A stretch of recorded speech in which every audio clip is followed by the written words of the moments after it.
You're about to listen to TADPOG, Tyler and Dave Play Old Games. It's a comedy video game podcast. We would like to stress that the hosts are not experts and are really just very crass commentators. Seriously, this is an explicit podcast that happens to talk about video games sometimes. So please enjoy this pretty okay podcast with Tyler and Dave.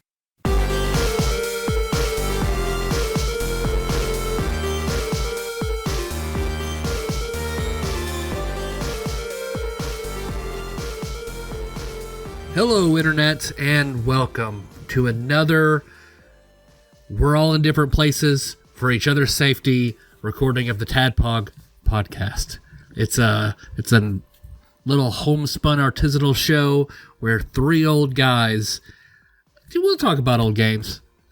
We always do at some point. So what's up, guys? Oh, living the dream. Dave, are you also living dreams? Yeah, I live dreams. That's what it says on my business card. It says David Moore fucks hard and lives dreams. I had them printed at Office Depot. They were not happy about it. It's like that time I called the Great Cookie Company and asked for a cookie cake that just said fuck. They were going to do it, but they were not happy about it. Sir, you're going to need a noun behind that verb or we will not do it. What do you fuck exactly? Do you fuck tits? What do you fuck? We have to know. That depends on if we'll do it or not. All right. Let's consult the Great Cookie Chart. We can use it as an intensifier, but not a verb. Yeah, that's right. I'm doing okay. So how you feeling? I feel fine. I'm told that I'm still probably contagious. So, hey, other than that, I've probably got a lot of dead virus antigens hanging out in my nostrils. So, but I'm okay. I feel fine. Thank you for asking. Looking forward to recording with you guys in person again. And I think that'll be a lot of fun. Agreed. But can't do that this week. I'm ready for that too. And I want to thank the listeners for hanging in there with us. I know that it's always kind of tough when we have to do stuff like this. But I think it's really important to keep doing the show every week. So to keep that momentum going, this is kind of like the only way that we can do it right now. So, which is good. I like talking to you guys. So, I mean, even though we can't meet in person, it's still been nice. Yeah, and then on the Discord, I mean, there was plenty of good response to the last episode. Everybody was discussing their top 5 and, favorite characters. So it still went over well. Yeah. It's all good. Yeah. I'm pleased. I'm pleased with how it went. Agreed. Well, since then, what have you guys been up to? Oh, nothing really. So I got a couple of things I was thinking about today. I got a pizza for supper tonight, and I got it at Domino's. And they're cross promoting right now with the new season of Stranger Things, which is coming out like next week, I think, for like Memorial Day weekend or whatever. And I drive up to the window, and they hand me the box, and it's the box from the 80s, like. Oh, has nice. the great big domino on it, and it just says Domino's Pizza. Of course, it's got a QR code for the Stranger Things promotion, which kind of ruins it, but that just made me so happy I had to talk about it. But yeah, I need to look that up. We had, I don't know if anyone, I don't know who saw this in the Discord. I was watching a TikTok recently, and I found one with this guy who was reviewing like generic or like knockoff AirPod Max or whatever, the big headphones that Apple makes that are like $500. And he linked them to this website, and they were pretty much identical.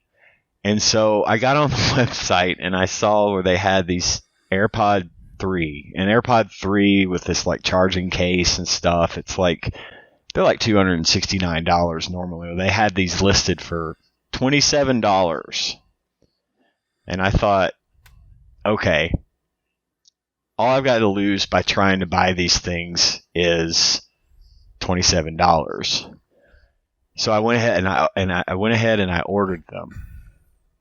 And they came in the other day. First of all, the way it was wrapped, the box was literally wrapped in bubble wrap, and then they just did packing tape around the bubble wrap. I thought, okay, we're off to a really great start. Yeah, that's how I ship video games to people.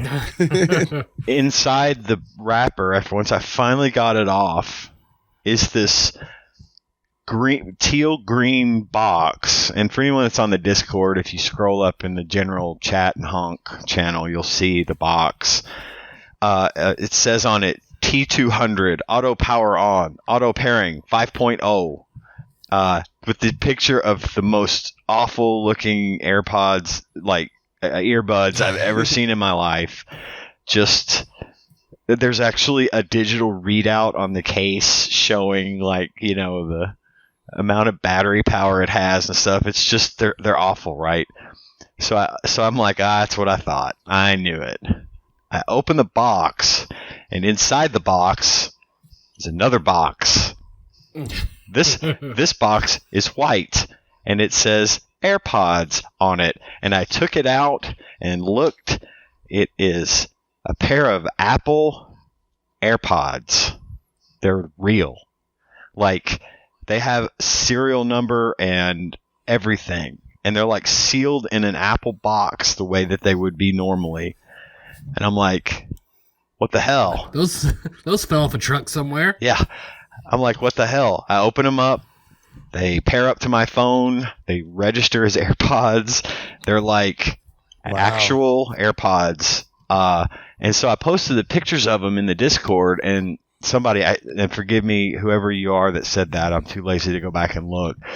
They said that, I guess apparently Chinese factories, there's a problem with they run all night and they keep producing more of the product than they were supposed to, and then they keep the surplus and turn around and sell it like dirt cheap on Chinese websites.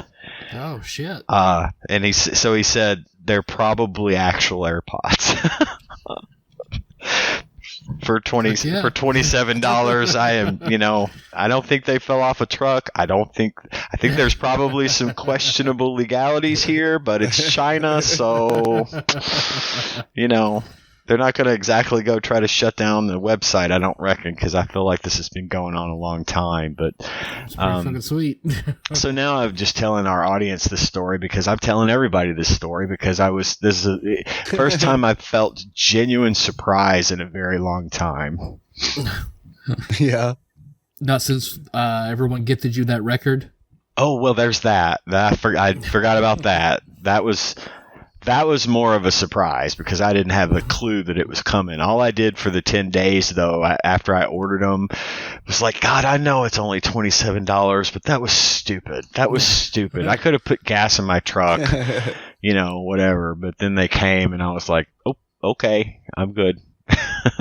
Well, the record actually was a Chinese awesome. knockoff, so. Okay. It It follows the trend then. Good. They had the Foo Fighters in a warehouse out there. They re-recorded the album. It just wasn't quite exactly the same. Yeah. Yeah. Just for the record, no pun intended, that Foo Fighters album is very prominently displayed in my living room. So everybody has to ask. Everybody sees it, asks about it, and I get to brag how cool my friends are. I love that. No, that's all I do with albums is just because I don't have a record player. So all I do with albums are just art, essentially. We do have one, but it's not very good, and I'm afraid it'll do more damage to the record. Like I played it once just to hear it, but I'm not going to put it on that record player again. I used to have a Fisher-Price record player. I wish I had it still. I'd give it to you. I had one of those too. I used to drive my parents crazy listening to the soundtrack from Dumbo, Walt Disney's Dumbo. Yeah. Man, I'm so glad it was a Disney album, because the one that I would drive my parents crazy with was there's this Disney Christmas album, and I think there was a Dolly Parton song on there. Maybe it didn't drive them crazy, but I think it was Dolly Parton, like Winter Wonderland. And then I also had a whole bunch of these the real cheap records that are real tiny and made out of essentially floppy plastic. Yes. I had a bunch of those too. Nice.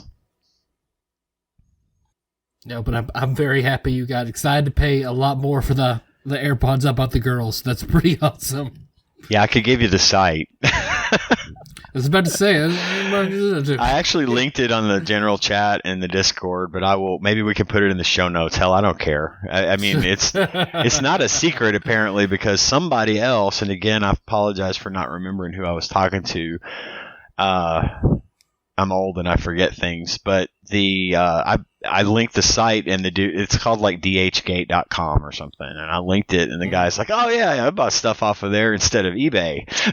So it's not like the world's best kept secret or anything. It was just the world's best kept secret to me. I've bought questionable R4 stuff and the RAM extenders and shit like that, and then same for Ryan buying what he had to buy, that upscaler from Turkey, so we do it. Yeah. It's good. But I'll hit you with the link, and go buy AirPods for everybody because they're cheap. I mean, that's all everyone is getting from me for Christmas this year. Is AirPods. You don't have an iPhone? I don't care.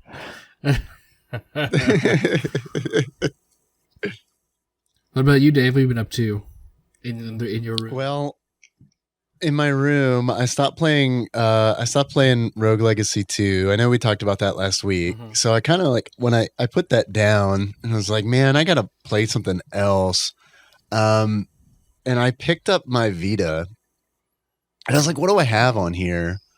And I was like, I've been meaning to play Persona 4 Golden for a long time. Oh shit. And this is on here. And I really like Persona 4 Golden. I've been playing that game. Yes. And I'm not super far into it. I'm 10 hours into it. And I feel like my 10 hours into it is probably someone else's 4 hours into it, because I'm really just taking my time and poking around and checking out a whole bunch of stuff. And it's also my first real go at a Persona game. So I'm kind of getting used to all those mechanics, which I really like. I mean, I think it's really exciting. It's been, and I think that the story is so far, I think the story is really good. I like the whole Midnight Channel, creepypasta kind of urban legend style. And I like that it's kind of in a, modern-ish era. And I think it's cool. The one thing that I'm really hesitant about is persona fusing. That's the thing that I know that I need to do, because I've already fought a couple bosses where it's man, it sure would be good to have some kind of persona with dark or light attacks, because this is taking forever. I don't know. I'm working up to that. Well, because only for the hero, can you get different personas. Everyone else, you'll eventually recruit a character of each type. Yeah. So, I mean, you'll eventually be able to sub in and out your party characters and things like that. Yeah. Yeah. I just got Yukiko in the party. So like I said, I'm not super far into it. But I'm enjoying it. I think it's pretty great. That makes me very happy, because it is a fucking great game. And maybe it'll inspire me to give Persona 5 another try when I'm done with it, or maybe I'll try out Persona 3. I don't know. I went to 3 because I love 4 so much. I was like, I want more of this experience. I just immediately downloaded 3 and went on. I think, yeah, I mean, I can see why. I think it's great. I mean, there are like, I mean, there are days where I'm sitting at work thinking about it. Then it's a great game. Yeah. No, it's, I like it. I like it. I have a feeling it's going to take me forever to get through, but I'm trying not to think about that. Because that usually makes me not want to play a game. So I'm trying not to think about how long of a game is and how big of a commitment it is. And, by doing that, I'm actually, allowing myself to enjoy it. Well, yeah, it's good. It's good that you're taking your time and kind of analyzing how you want to spend your time in game, because that's important. Yeah, and I think that's really cool. I remember because we did an episode on Persona 4 in March of 2017. I think it was episode 390. And I remember not being really sold on it. And not really being sold on the idea of it being an RPG, but also a time management sim. Mm-hmm.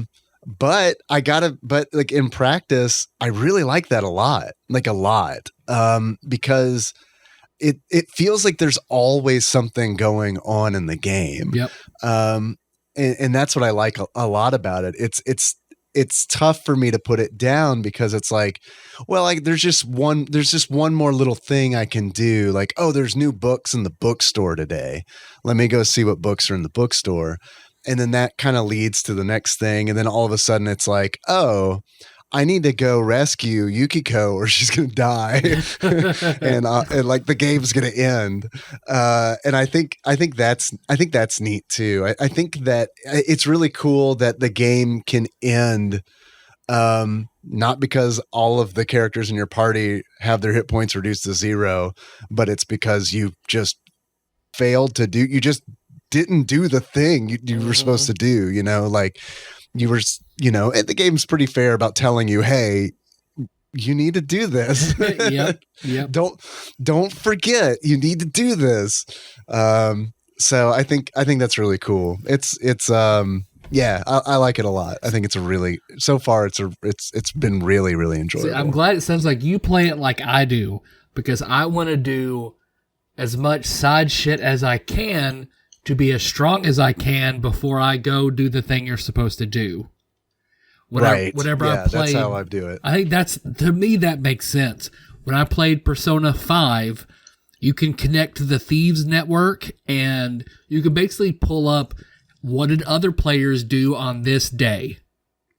Whoa, that's awesome. Yeah, so you see 18% studied at the library, 25% rescued the character, 50% train, so you can kind of see the way you and I play, Dave, is not the way most people play. Most everyone goes and does the thing immediately and then does all side shit.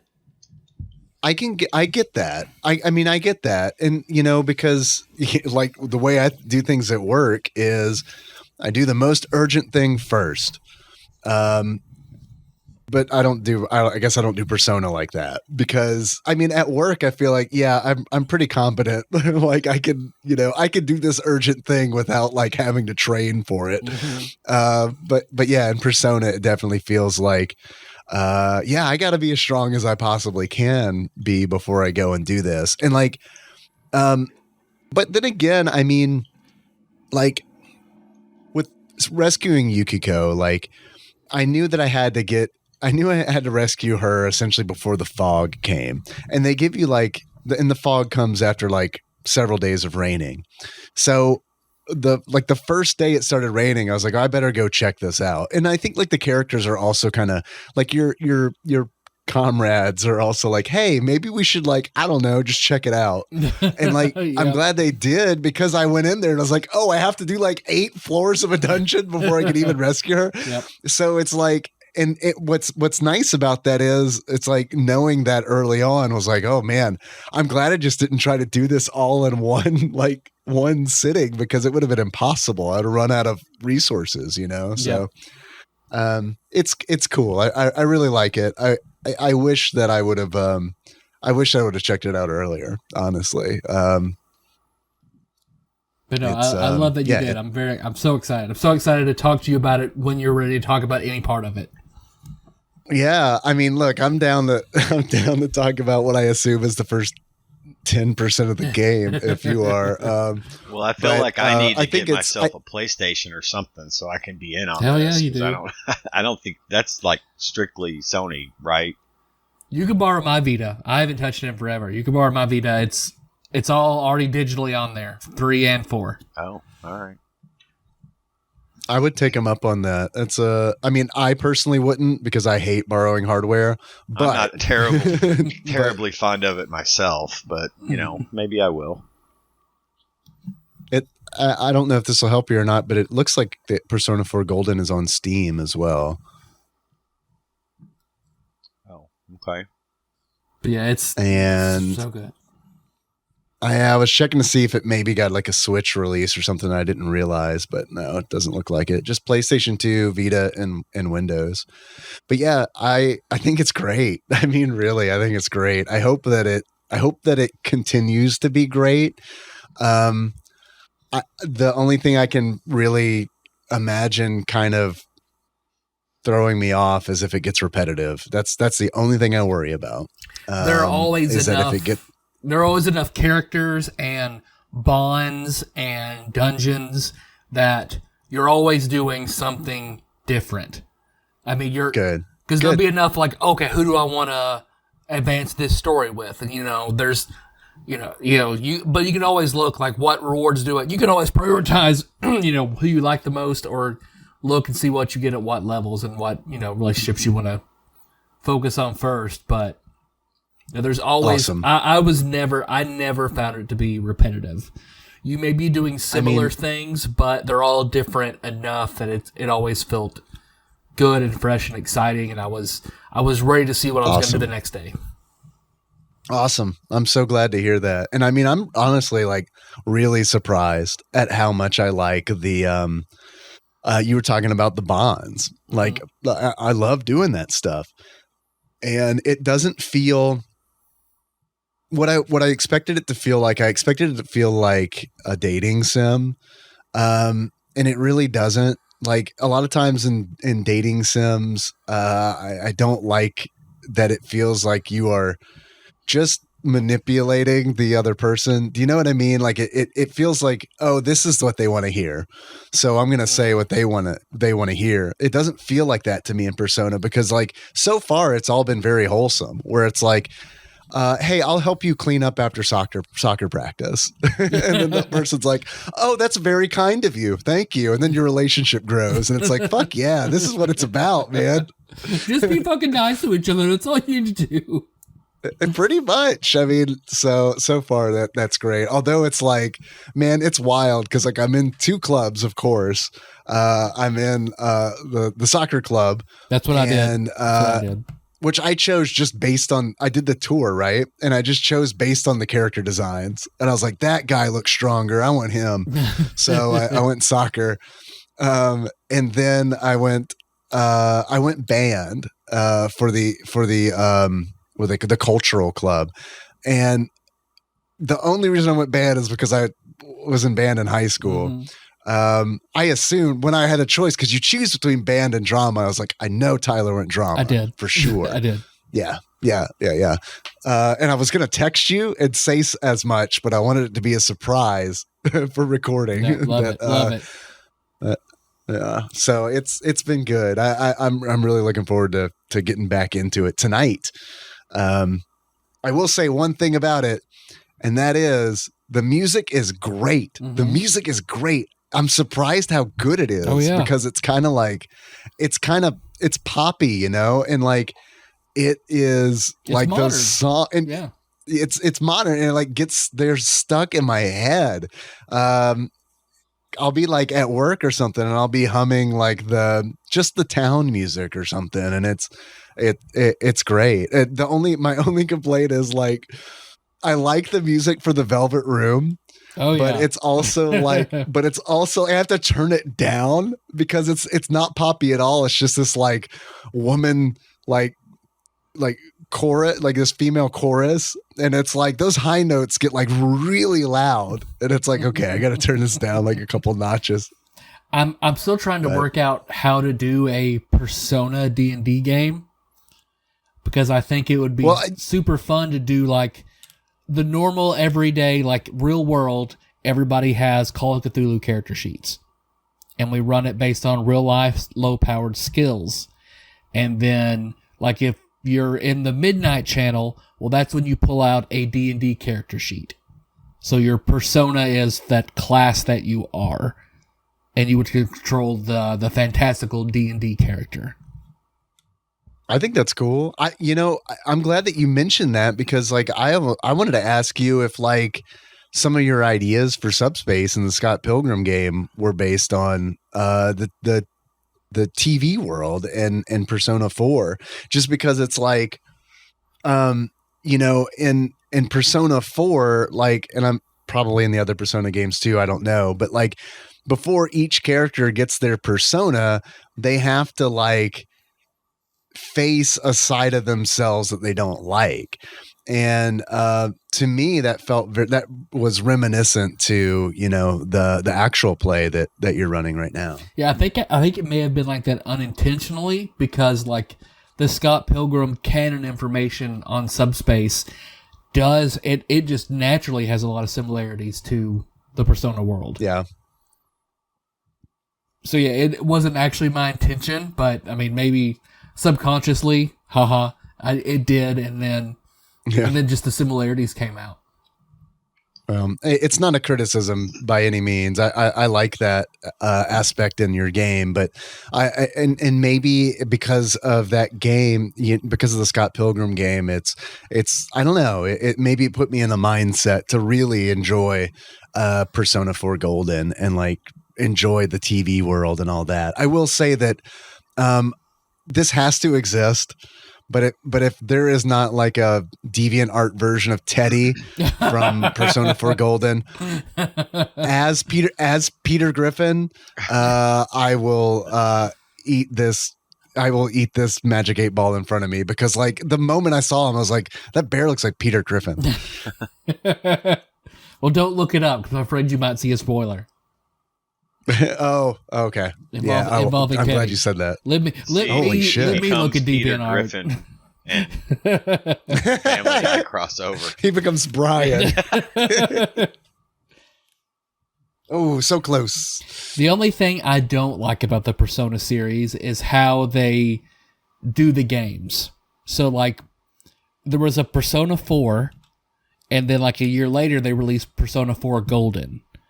But so Golden has more like bonds, I think another character, a bunch of what should be DLC content. Well, you can't download like a DLC for Persona 4. It's a whole new game you have to buy and start from scratch. So that's what made me mad about Persona 5, because I got Persona 5 on release day, didn't get around to playing it because adulthood, and by the time I sat down to play it, well, Persona 4 has Persona 4 Golden, Persona 5 has Persona 5 Royal. So Royal was out, and Choctaw was like, yeah, dude, you need to play Royal because it has a whole nother like semester to play through, 2 more characters, different options. And it's like, well, shit, I've already put 120 hours into Persona. So I was like, well, if I ever see it super cheap, like super fucking cheap, I'll get it and start over. It's that good that I would start it over for more content. Check on, I don't know, I have it on PlayStation 5. I don't know what version I have, but it was one of those where I was like, you go to the store and it's like, let's see what's for free. And it's like, oh, Persona 5? Okay. Yep. So I don't know if that's part of like PlayStation Plus or what. See, I think that might just be the regular version. Although maybe they'll update it. Maybe they'll update it to Royal eventually. Maybe. But that's the only part that made me sad, because like, oh, I just happened to hear about Persona when Persona 4 Golden was already out, so I didn't have to deal with all that. Yeah. Like I Googled, can you download Royals DLC? No, nope. Sucks for you. Nope.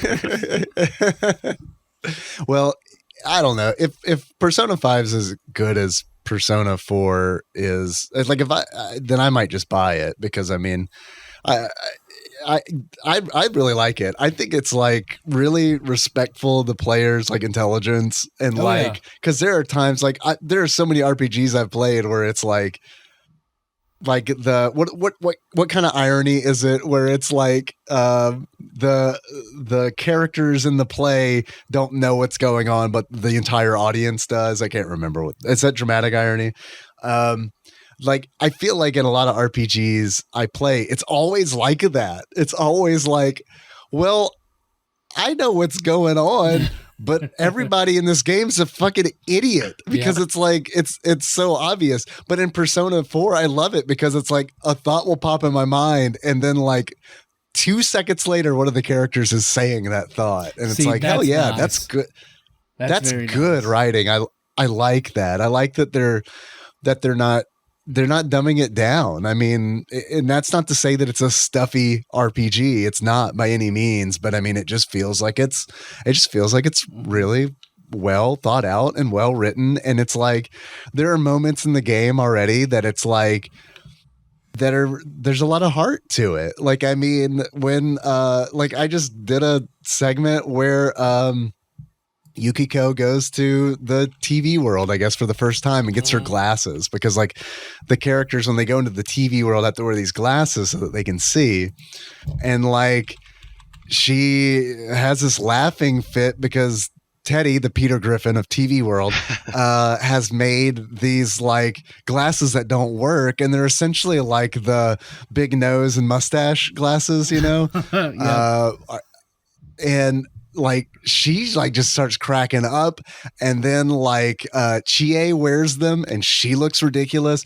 And it was just this moment where it's like, man, like they're really doing a good job of like writing the story so that the characters feel like they're actually friends, and it feels like they're actually bonding. It's not just the mechanic. It's not just you are raising the level of your investigation bond. It's like you are actually seeing these people bond, and it's like, I don't know, man, maybe I just haven't been playing the right RPGs for a long time, or maybe I've just been playing old ones for so long where stuff like this that isn't so common. But like, I don't know, to me seeing that kind of stuff was special. I really do like this game, and I thank you for introducing it to me. I mean, I'm so glad. I don't know that I would have gotten to it. I mean, I know it took me a while. We did an episode on it like it only took a pandemic ago, but yeah, that's right. It only took me catching COVID and not liking Rogue Legacy 2. I'll catch COVID before I play that game. Fuck. Yep. Guess I'm playing it. Because it's good because I mean there are like 10 levels of bond you can get to before you completely max out your bond. So it is a gradual story where, you know, you make choices depending on your dialogue, and the, you know, whatever dialogue option you choose are worth more bonding points than the other. So to choose how long it takes you to get there, but it is a good story for every character solving something about themselves with the main character's help to their max bond, and then, you know, things happen with that. So no, it's great. Yeah, I love it. So far I love it. And I'm looking forward to meeting more of the characters and seeing how the character, I don't know, like how the character stories progress, and then also like the overarching like mystery, you know, like and how that all plays out. So I do vaguely recall bits and pieces from, you know, when we were talking about it on the episode about it, but I mean, not enough to, I mean, I don't know how everything's going to play out, you know? No, I think enough time has passed. Yeah. And the Persona games all sort of follow the same premise in that high school characters, other dimension, but they all tackle a problem in different ways, and whatever the alternate dimension manifests in different ways. So in Golden, it's, you know, the TV world.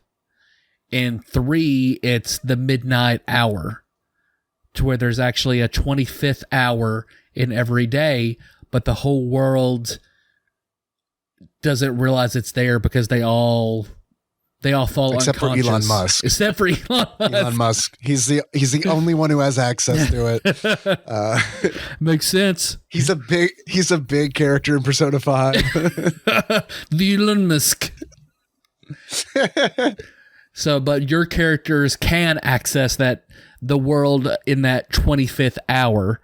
So basically you have an hour every day where you can go, but everything kind of looks the same, but it's like shadowy, except one massive tower that reaches as tall as you can see. So the whole game's alternate dimension is about climbing this tower to see what's up there.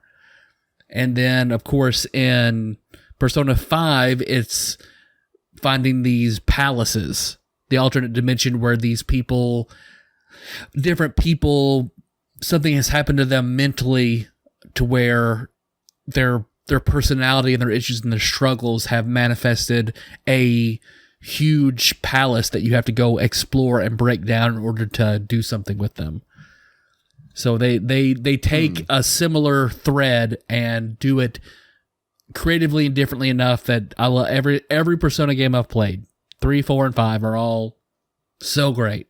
I hear 1 and 2 are very different games. I want to play them eventually, but man, 3, 4, and 5 are fantastic. I remember watching Lord Matt play 1 back in I think when I visited him once when I was in high school. I'd go back and play that even. I mean, just because 4 is, I don't know, maybe my love of it will run out, but I mean, right now, I mean, it's like, man, this rules. Like, yeah. This is great. Do you know if, and I'll also say that I love playing it on a handheld console, like on a portable console. I think that's great. I need to look to see if Persona 5 is on Switch, because like, I don't know that I want to play, I don't know that I want to play this on a TV. You know what I mean? It was an adjustment. I get it. Yeah. I get it 100%.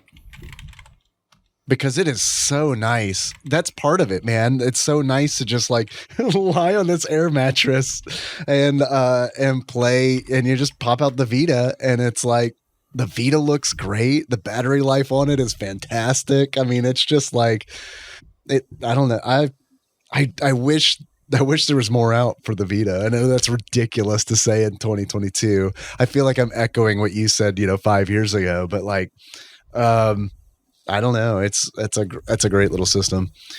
Persona 5 Strikers is on Switch, but it looked like it very nearly got a Switch release, but something happened with Atlas and Nintendo. So, man, yep. I don't know what I'm going to do. I need to figure out a way to play it on a handheld console because I got to be honest, man. I don't think, as much as I like Persona 4, I don't think I would play it on a TV with my family around. You know what I mean? And it's not because it's inappropriate or anything. It's just because I feel like it's the kind of game that's boring unless you are the person engaging with it. Yeah, what are you doing, Dad? Cleaning up after soccer? Right. I'm making friends. I'm gardening with my little sister. Right. Are you? Dad, did you volunteer to hand make envelopes again? I did. It's raising my diligence. Henry, come here. I'm going to eat this big hamburger at this ramen shop. It's the exciting part that we all like to watch in video games. Yeah. So did you do it? Like, with nope. I'll try again tomorrow. With it being on the, what are you going to do today, Dad? I don't know. Probably just read a book on how to be an expert studier. I'm staying in my room and studying.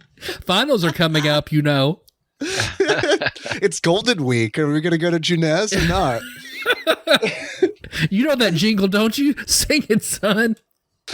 Oh, yeah. It's a very popular song with my grade. Oh, so yeah, I don't know. Maybe I don't know. We'll see. That's a shame that it didn't come out. That Persona 5 didn't come out on Switch. It's a Yeah. real shame. Yeah, because when I looked it up, everything saying it was this close, and it didn't happen. It's also got me like curious about the because I've never played a Shin Megami Tensei game either, and I know that had the 5 just came out on Switch, like I guess last year, and I know that is part of or I should say, Persona is part of that universe. I played one of them and I really liked it, but I got to basically a soft lock to where I just was not strong enough to beat this one battle, and I'm save locked to where I just have to restart. Like I did the battle hundreds of times. Ugh. And I'm just not strong enough. I don't have the right levels and the right forget what they're called. They're not called personas in that game, but the demons that you have. Because the one I played was everyone was in Japan with the DS being super popular, so everyone has a DS, and there was like some weird cataclysmic event where demons were all over Tokyo, but people could control them with their DSs. So you're trying to you make friends and bonds as you try to survive and figure out what's going on, and then based on the decisions that you made, your final party and therefore ending is based on those decisions. So you'll have they're like that's cool. They're like 4 dramatically different parties and endings.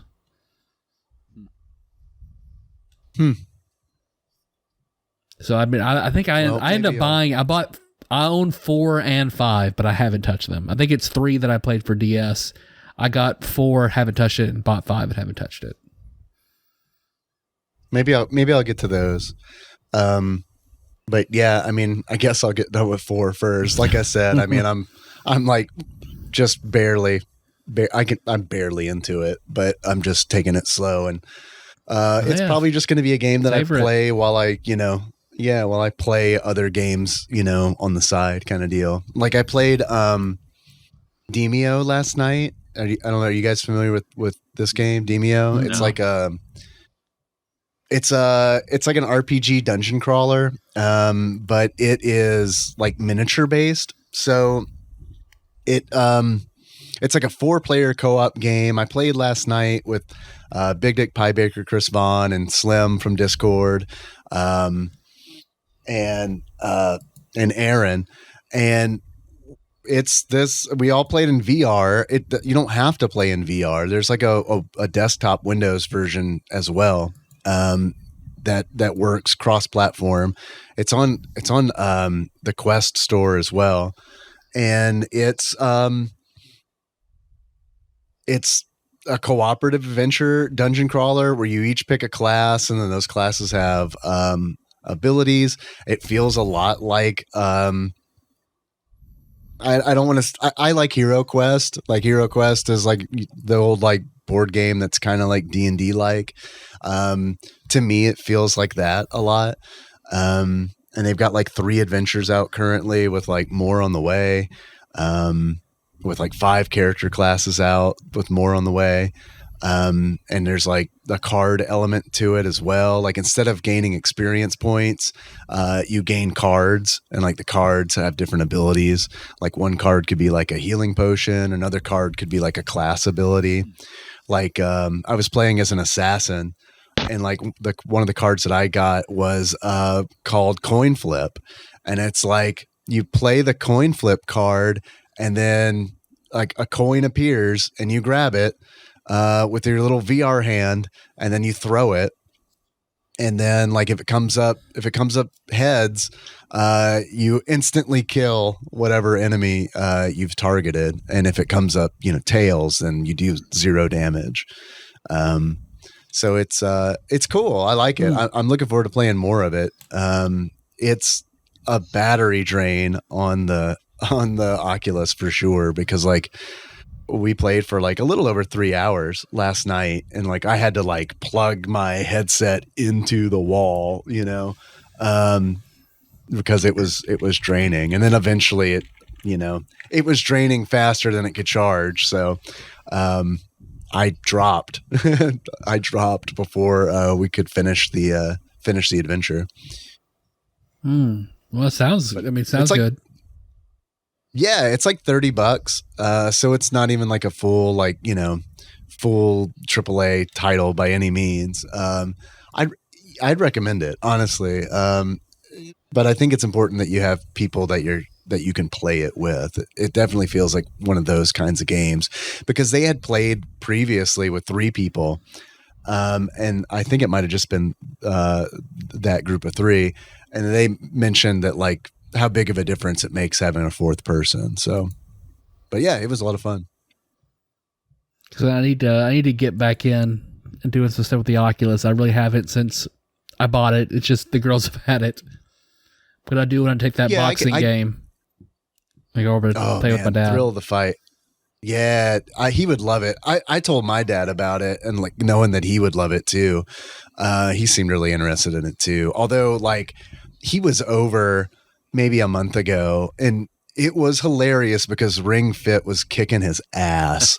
And like the very beginning of Ring Fit, and I was like, dude, come on. like you look like you could do this no problem. Why can you not? And I'm like, oh yeah, you're old. I forgot. You're old. I keep forgetting that. Yeah. Whenever my dad saw that I had some gray hair, he was like, oh, you got gray hair now. I was like, do you feel old knowing that your son has gray hair? And he just like stopped and like slowly looked over to my mom. That was a good answer. That was the right response. Because it sounds like he was trying to get a rise out of you. That was the best way to deal with that. So here's another thing, Dave. I think both of you, Ian, I think you might enjoy this too about the Persona games, that color is a big part of the franchise as a whole. So there will be, each game has a thematic color to it. And I can see, yeah. That's what the theme and the sort of the emotions that it plays into. Like, let's see, going down and looking at 4. Persona 4 is represented by yellow. It's the brightest motif they've ever had for a Persona. Although 4 is a murder mystery, it covers topics like objectification of teen idols, workplace misogyny, and what the antagonist is accused of. So it tries to be upbeat and optimistic of everything that goes on that's so dark around the character. Like 3 is blue because a lot of the themes have to do with depression and melancholy. 2 is associated with red because it plays the nostalgia. I've never played 2. But so everyone's speculating about what Persona 6 will be based on, and Atlas has said it's going to be based on green. So it's just a little interesting thing. And then if you play 4 and then go and play 3, there are 2 bridge games where the casts of 3 and 4 come together for Persona Q and Persona Q2. Oh, okay. I've heard the title Persona Q, but I didn't know exactly what that was. Are those RPGs as well, or are those different genres? It's different. I've played Persona Q, and I did really like it, but it's super different. You're not doing like the bonds and stuff like that. You get to pick your party, and you see very cool interactions between the 2 casts, but it's an Etrian Odyssey game, which I'd never played an Etrian Odyssey. So they're dungeon mapping games. So you'll have these massive first-person dungeons. So you go through in first person doing these puzzly dungeons, and when you get in a battle, then it goes to the Persona style. So then you have your cast that you pick, your party you pick from the 2 casts, and then it goes into a traditional Persona battle. Okay, cool. That sounds neat. So it was really cool to have more of those 2 parties, because I missed everyone from Persona 4 when I started playing 3. So it was awesome to see them again. Were these 3DS games? Yes.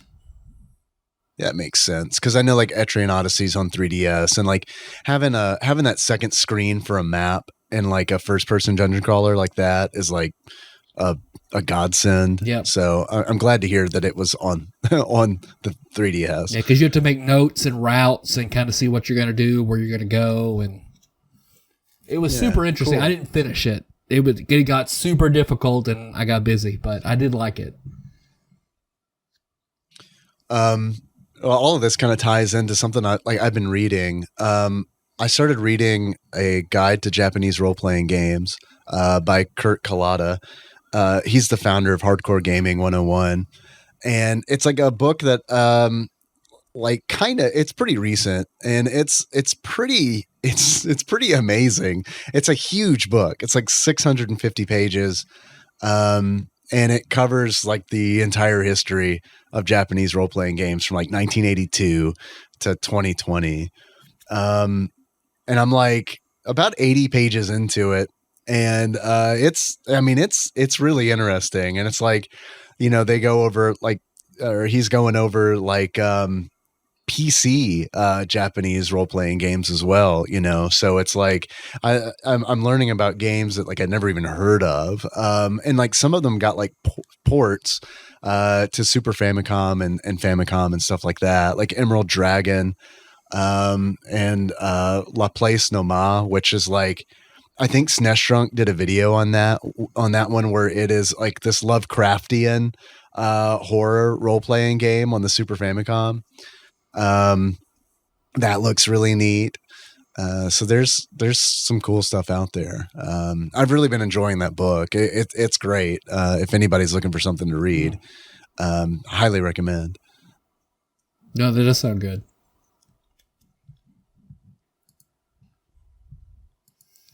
Well, you guys want to do what I had an idea for, since we were looking for an idea for the episode? Sure. Yeah. What is the idea again? All right. Of course I know what it is, but in case somebody doesn't. So, because we talked about like, well, because you had a good point, Dave, the other day when you're like, well, let's talk about our top 5 NES. Well, how can we do it where it's not 60% Mario games? Which, you're right, it probably would end up being. So I know that we haven't fucked with the randomizer in a while. So I was like, well, let's go scratch that and weaken that seal and pull just enough randomizer out.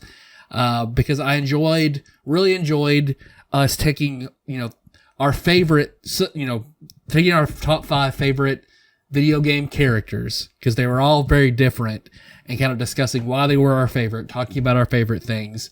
So the rabbit hole that I fell down, because I just pulled up Wikipedia, and so I start with what's on Wikipedia's front page and find a way to turn that into a question for us to discuss, like, what's your favorite XYZ based on what I see.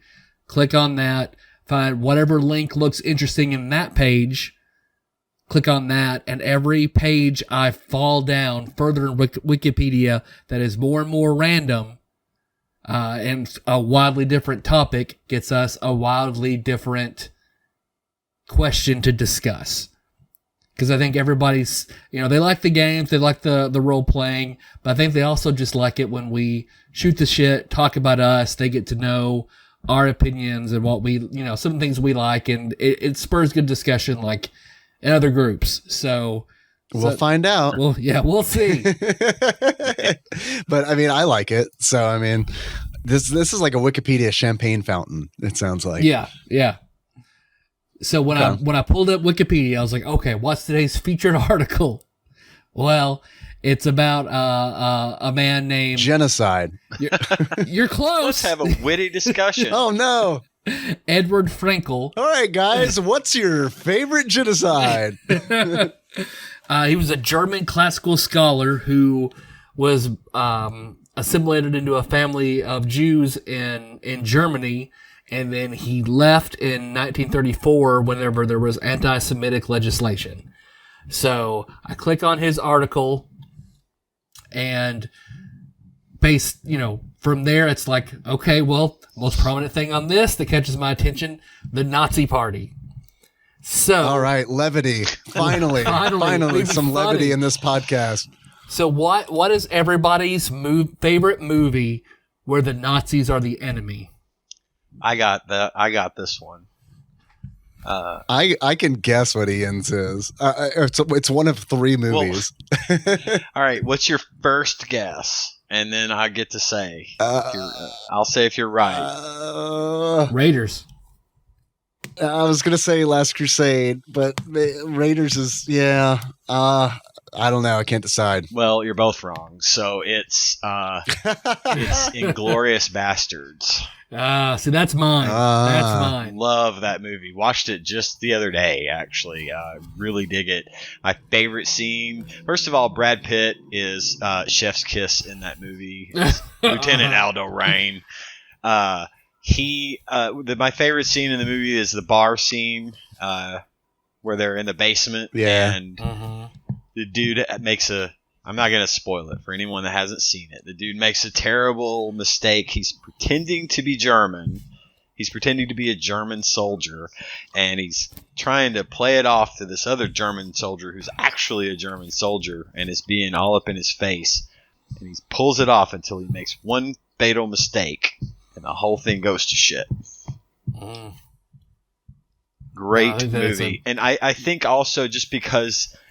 Quentin Tarantino has now done twice 2 movies which I find wonderful because this one and Once Upon a Time in Hollywood, he rewrites the history. Revisionist history. It's revisionist history in a good way.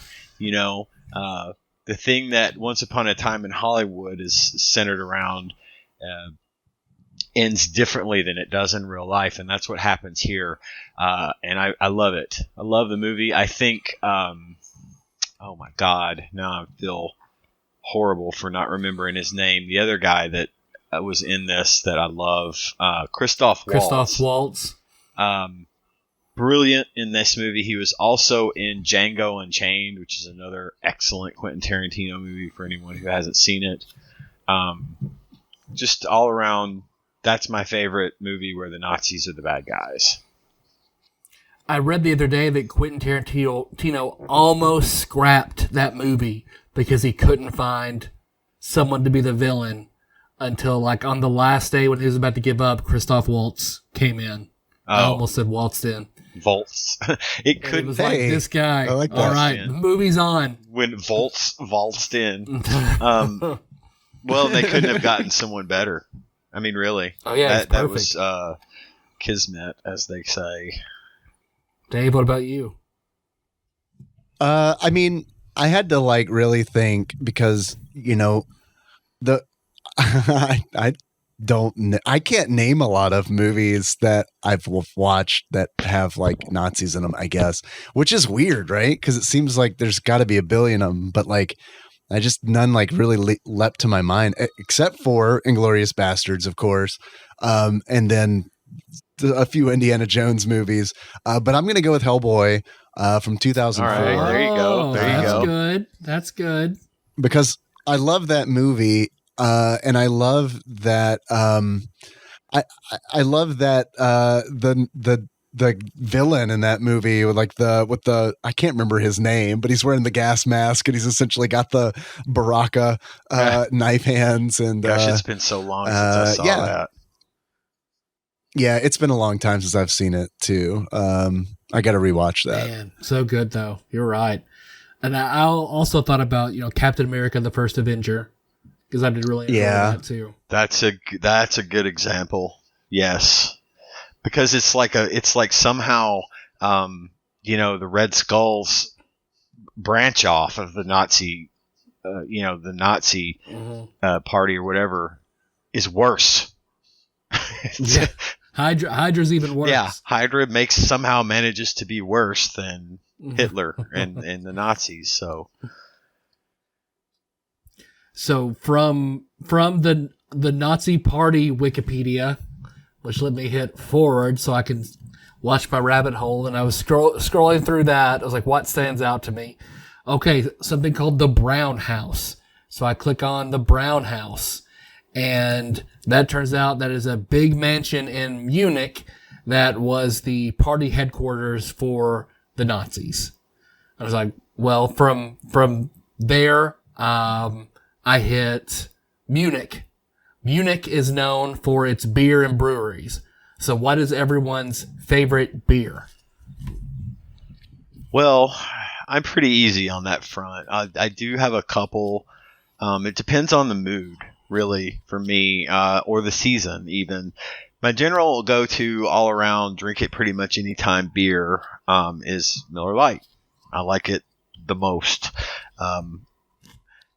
It's just a good everyday. It's very refreshing. It's not too heavy, that kind of thing.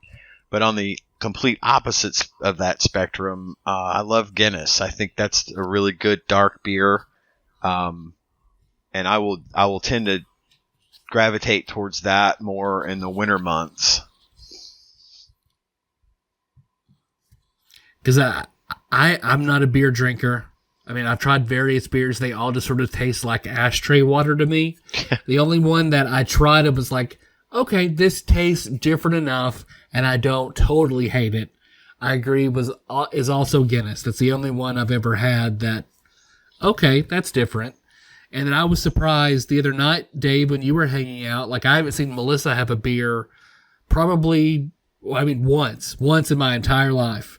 So for her to have multiple of what you had the other day was surprising. So that must have been good. Oh, the Yingling. Yeah, that's really good too. I will go to that if I will. That is an excellent substitute for me for the Miller Lite. If for some reason I'm not feeling like Miller Lite, but Guinness is not an option for me, Yingling is the way to go for sure. We're able to get it in Kentucky now. For the longest time, that was like a treat for me when we would go to Dragon Con, because you could get it in Atlanta, you could get it in Georgia, but there were no distributors here in Kentucky. Oh, I didn't know that. And like we just recently, we got it like, I don't know, I'd say within the last 4 years, something like that. I was really excited when they came here. I think Yingling is it's the best domestic beer. I just think it's, to me, I think it's my favorite. America's oldest brewery. It's the best. Yeah, I think they're are they Philadelphia? I think they might be. I'm not sure. I also they're not my favorite though. They're not my favorite of all time beer. I do like a Guinness. I do like a stout. I like oatmeal stouts. I don't like a lot of, I don't like coffee stouts or I don't really go for any of that. I don't really like IPAs either. I'm not like a huge beer guy. I'm really not. I do like to drink beer, but I'm not super, super into it. I know a lot of people are. I like Newcastle. I like Newcastle Brown Ale. I think that's good. I guess my favorite might be, I love a Kolsch. I like Schlafly. Schlafly's like a local-ish brewery. And I like Schlafly's Kolsch. It's pretty rare that I'm able to find a Kolsch, so whenever I do, I kind of jump on that. We used to go to the Big Muddy Brew Fest, which is in Illinois. It's about 2 or 3 hours up from here. And they have it usually I want to say it's in the late summer. And it's just like the brew fest we have here, the Oktoberfest, where they'll set up a bunch of booths and you go and you pay to get in and you get to sample every beer at whatever. And I'm just not, I'm pretty picky. Or it's not that I'm picky, it's that I'm pretty indifferent most of the time. I don't have a taste for beer. I like beer, but I don't care that it's brewed with this or made that way. If it tastes like shit, I won't drink it. And if I like the way it tastes, I will, So those kinds of things, those kind of beer fests and stuff are always sort of lost on me. But I do like going because friends go and we can hang out, and that's always nice. So then from the Munich Wikipedia, the first thing to catch my eye was Oktoberfest. So I'm in the Oktoberfest wiki, looking it over, and I zone in on the toilet and trash section of the Oktoberfest wiki, where I discover that the lines. Of course you did. Yeah. Of course that's where. Yeah. Of course that's where the mind is going to wander. I was thinking about dirndls, and you're thinking about pee pee poo poo. Yeah. Yeah. Of course. Well, the lines for the toilets for Oktoberfest were getting so long and so bad that they had to do something about it. So people were spending too much time on their phones in the toilets that were making the lines longer. So their initial decision was to build Faraday cages around all the toilets. Then you sit in there for 10 minutes and be like, I can't get signal. Is this the line for the toilet, or is this the line for the toilet where I play on my phone? They said like a lot of people would either just want a relaxing, quiet space to be on their phone, or they would just be on their playing whatever go game home. And then just sit there for too long. So yeah, go home and see. I don't understand that at all, because my goal when there's a portable toilet that is the only option for going to the bathroom is to get the fuck out of there as fast as possible. Yeah, those things are fucking nasty. Yeah. Well, maybe theirs were too nice. Well, maybe that was the problem. Maybe they need like mid-July Murfreesboro, Tennessee Renaissance Fair, like that. Well, grade to that of, end, porta potties. yeah, to that end, Paducah has these like really nice porta potties that they'll truck out for like barbecue on the river, and they're like in a trailer, and there's like 3 bathrooms, and they're like really clean, and they're cleaned every so often, every hour, and then there's like sinks and stuff on the outside that you can wash your hands. So if that's the case, I could see how people would be, because they're like actual toilets in them, not just like shitholes. You know what I mean? Right. But I could see how people might, if they're like that, I could see how people might find themselves spending too much time in there and making people wait. So because the Faraday cages turned out to be too expensive, and the cell phone jammers were illegal, so what they would do is pipe even louder music into the bathrooms. To make it uncomfortable. Yep. So that worked. So then that made me ask, what is your toilet phone activity? For me, it's either I'm watching like Netflix or something, or scrolling through Reddit. Dave? I usually study Japanese on the toilet. That's like a really good, nice little quiet time. So I still do that. I poop daily, so I also study Japanese daily. That's pretty good. Are you using Duolingo for that?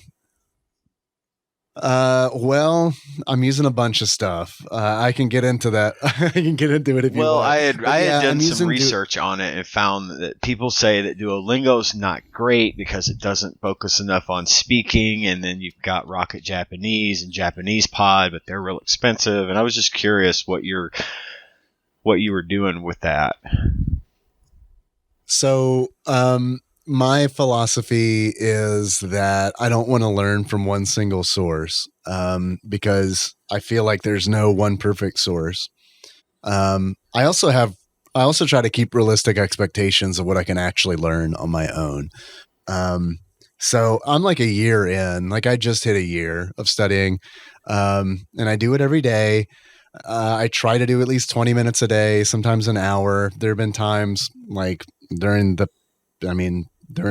lockdown and all that, when I was working from home, I should say, where I would study even more than that. But I guess my point is I'm not as far along as I would like to be after a year under my belt, but I'm still doing it. It's and that's all that really matters. Yeah, no, absolutely.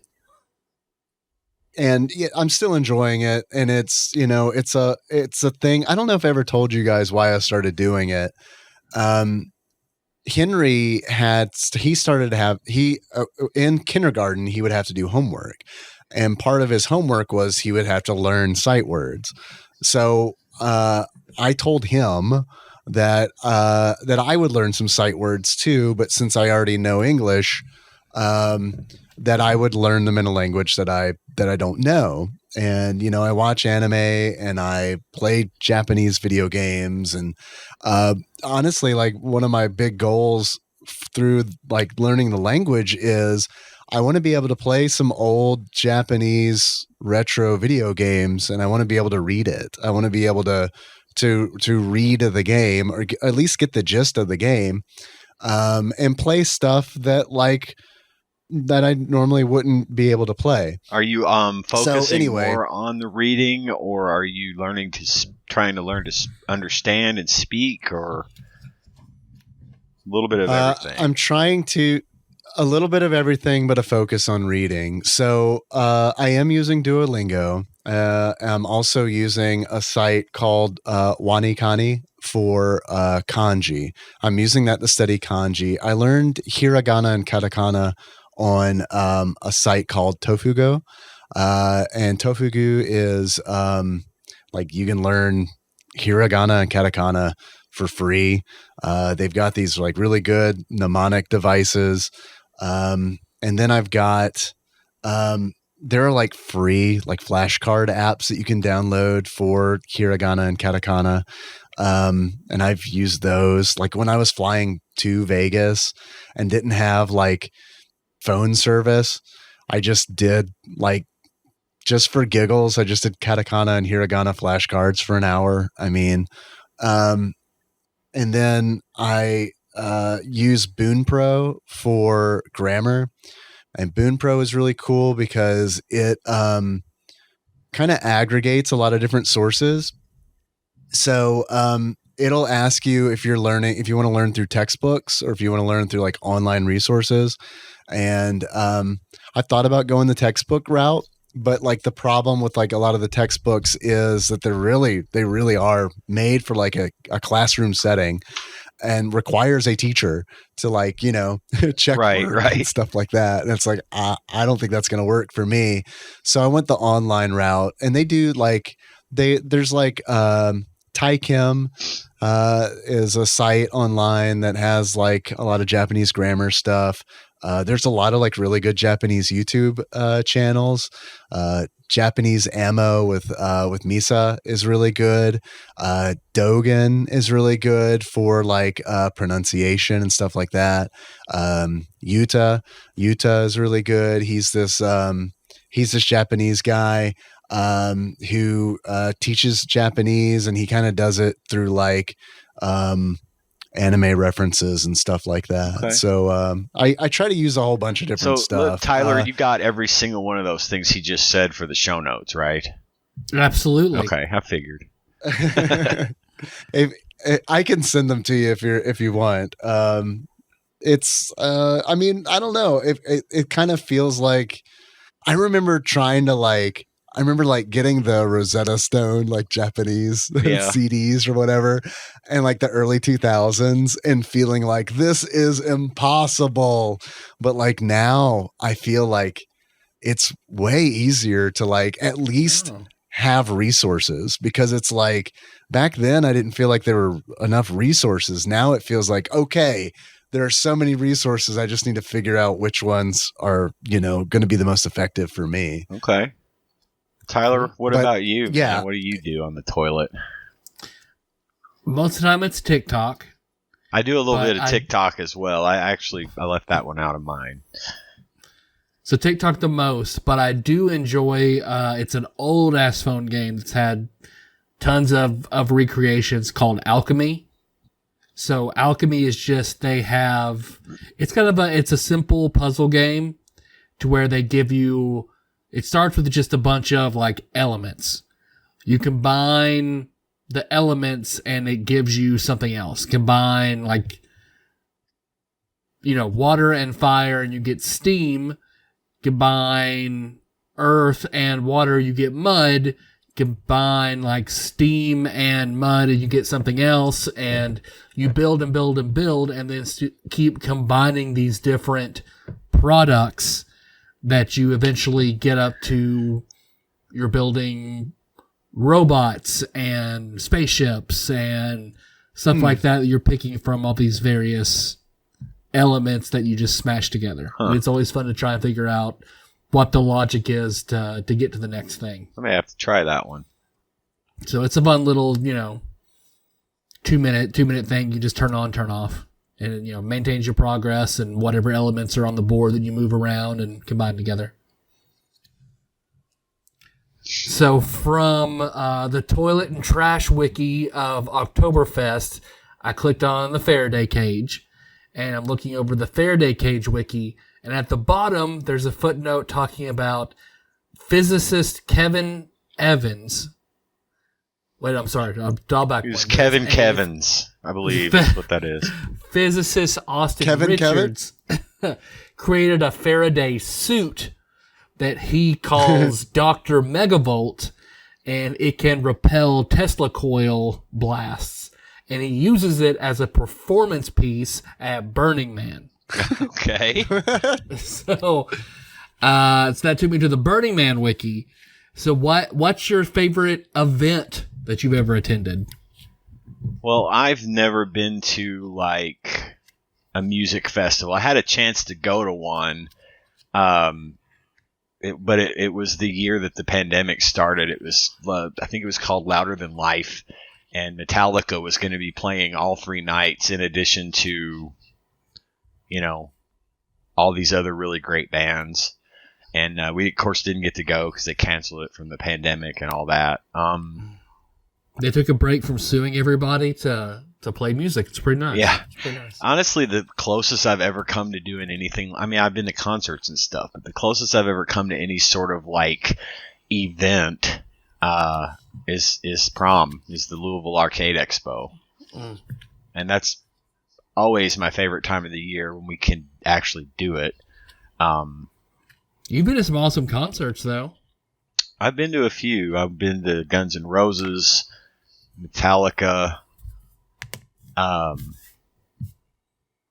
drawing a blank on the others now, but I still think though my favorite like activity that I've done as far as like going to an event is the Arcade Expo. Oh yeah, I love the Expo and Dragon Con.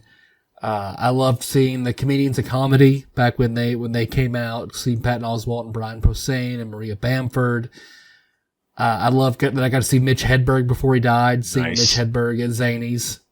Because Dave and I did that. Oh, That's yeah, always yeah. going to be a favorite thing forever. Yeah. When Melissa and I went to Zanies and saw Nikki Glazer. Nikki Glazer, her set was fantastic.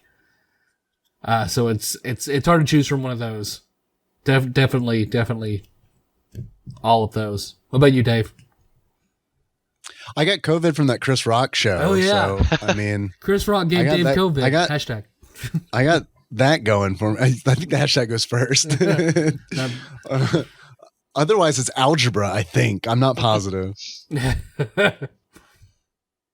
I don't know. That was like, honestly, going to that was a big deal because I don't really do a good job of doing a lot of experiences for myself. Like, I mean, that's a criticism. That's like a self-criticism that I think about that often because like, especially since Henry is born, because it's like, we haven't been on a family vacation, like since that kid is born. Some of that has to do with the pandemic, but some of it's also like I went on so many of those as a kid, and I mean I'm glad that I went on those on one hand, but on the other hand, like I remember being like kind of miserable from like all that traveling and like I don't know.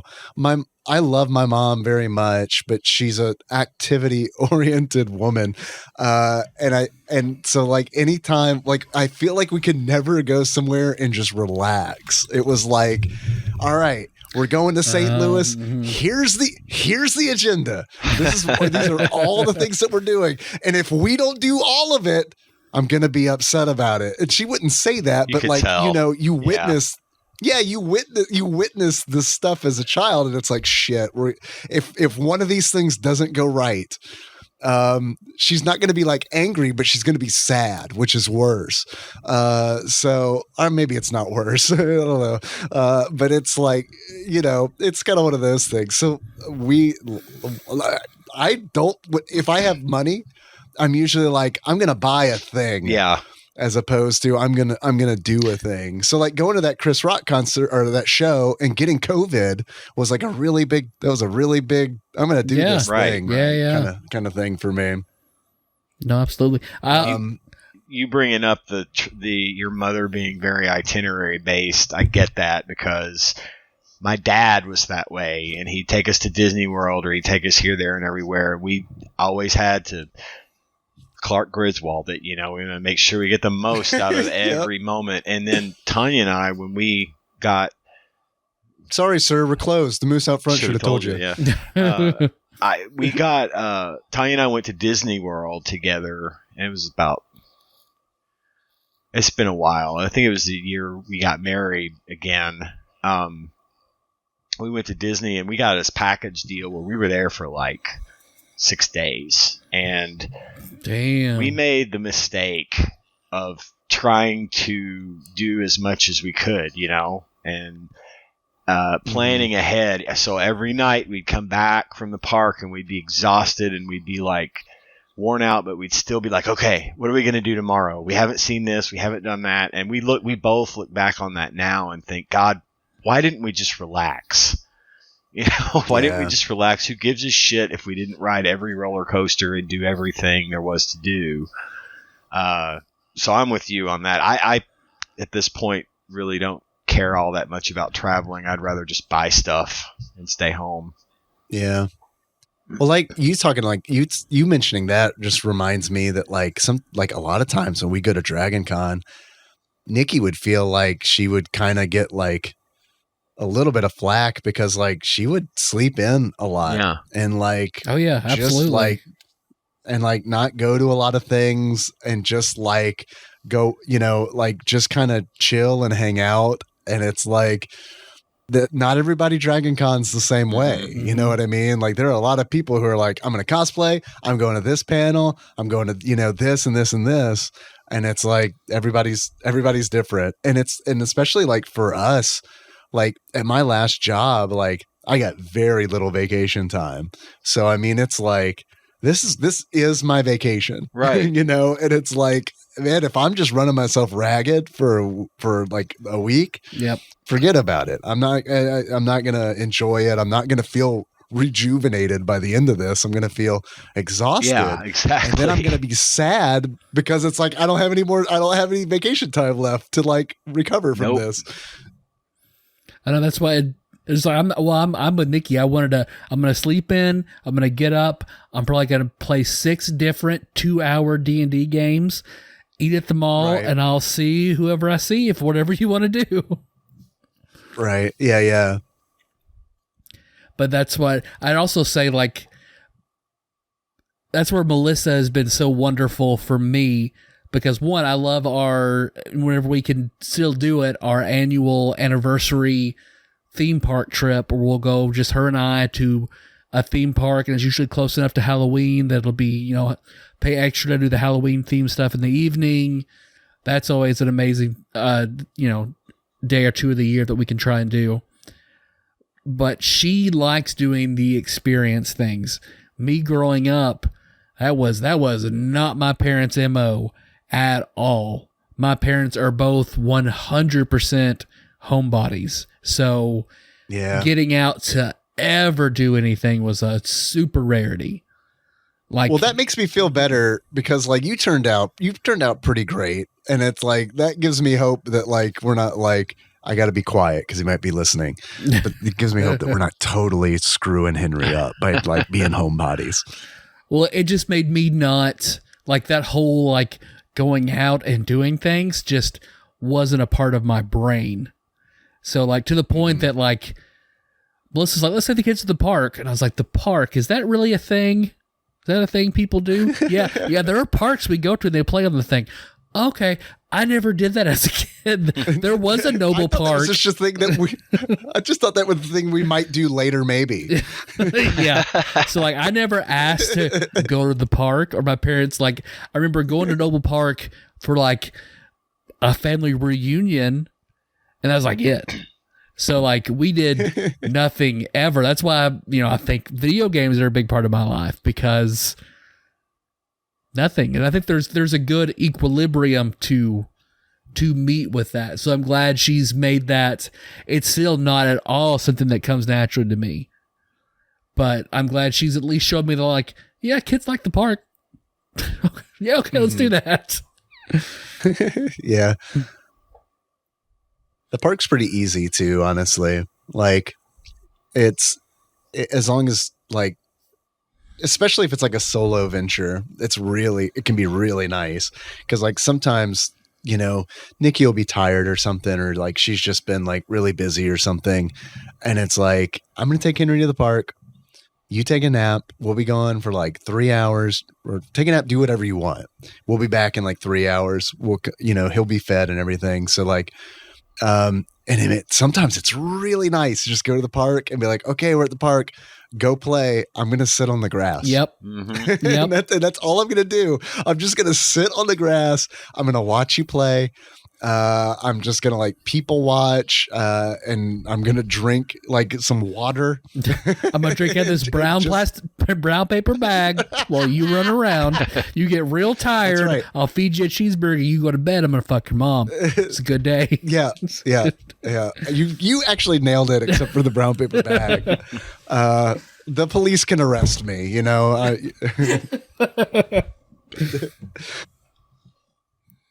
Let's see. So I went from, well, I guess I should also say, like, I do feel like the times that we are raising kids in, it's a very different reality from when we were brought up, because now it's like having both parents having to work full-time jobs. Like, there's also not, there's not time and funds to be going out and doing things like I know a lot of families did when we were younger. Like, it's just not an option. Yeah, you're right. I mean, it's wild. And it, like, honestly, like, I struggle with this like a lot. I think about this a lot, but it's like Nikki and I go to work in the morning. Henry gets dropped off at school early for the before school program so that we can make it to work on time. He goes to the after school program so that he can then be picked up later because we're both working. And then like we get home and then there's 2 hours, there's this 2 hour window where it's like we eat, we spend a little bit of time with each other. And then like, he's got to start getting ready for bed. And it's like, man, this is insane that this is what we do every weekday. Yeah.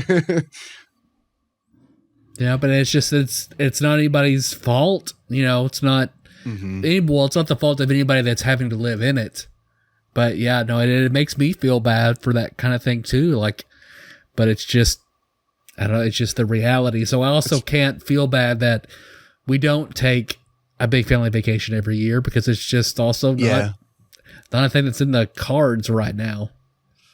You're just doing what you can do. Yep. I get that. But you're right, man. It is so weird. Cause like, I remember being a kid and like coming home and feeling like, wow, I have like hours before bed, like I literally have like 5 hours before I even need to like think about getting in bed. Yep, get off the bus. I guess we're fortunate. Get off the bus, run in. Mom's there. She doesn't work. So she's got my Squeeze-It and some bagel bites, and I eat that. I watch Wienerville, and then I play Mega Man X for a little while, and then, Dad comes home. I make him watch Are You Afraid of the Dark with me. He gets mad I'm watching this, says I can't watch it anymore, and I go to bed.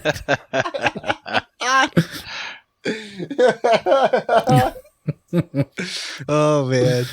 Yeah, it's I don't know.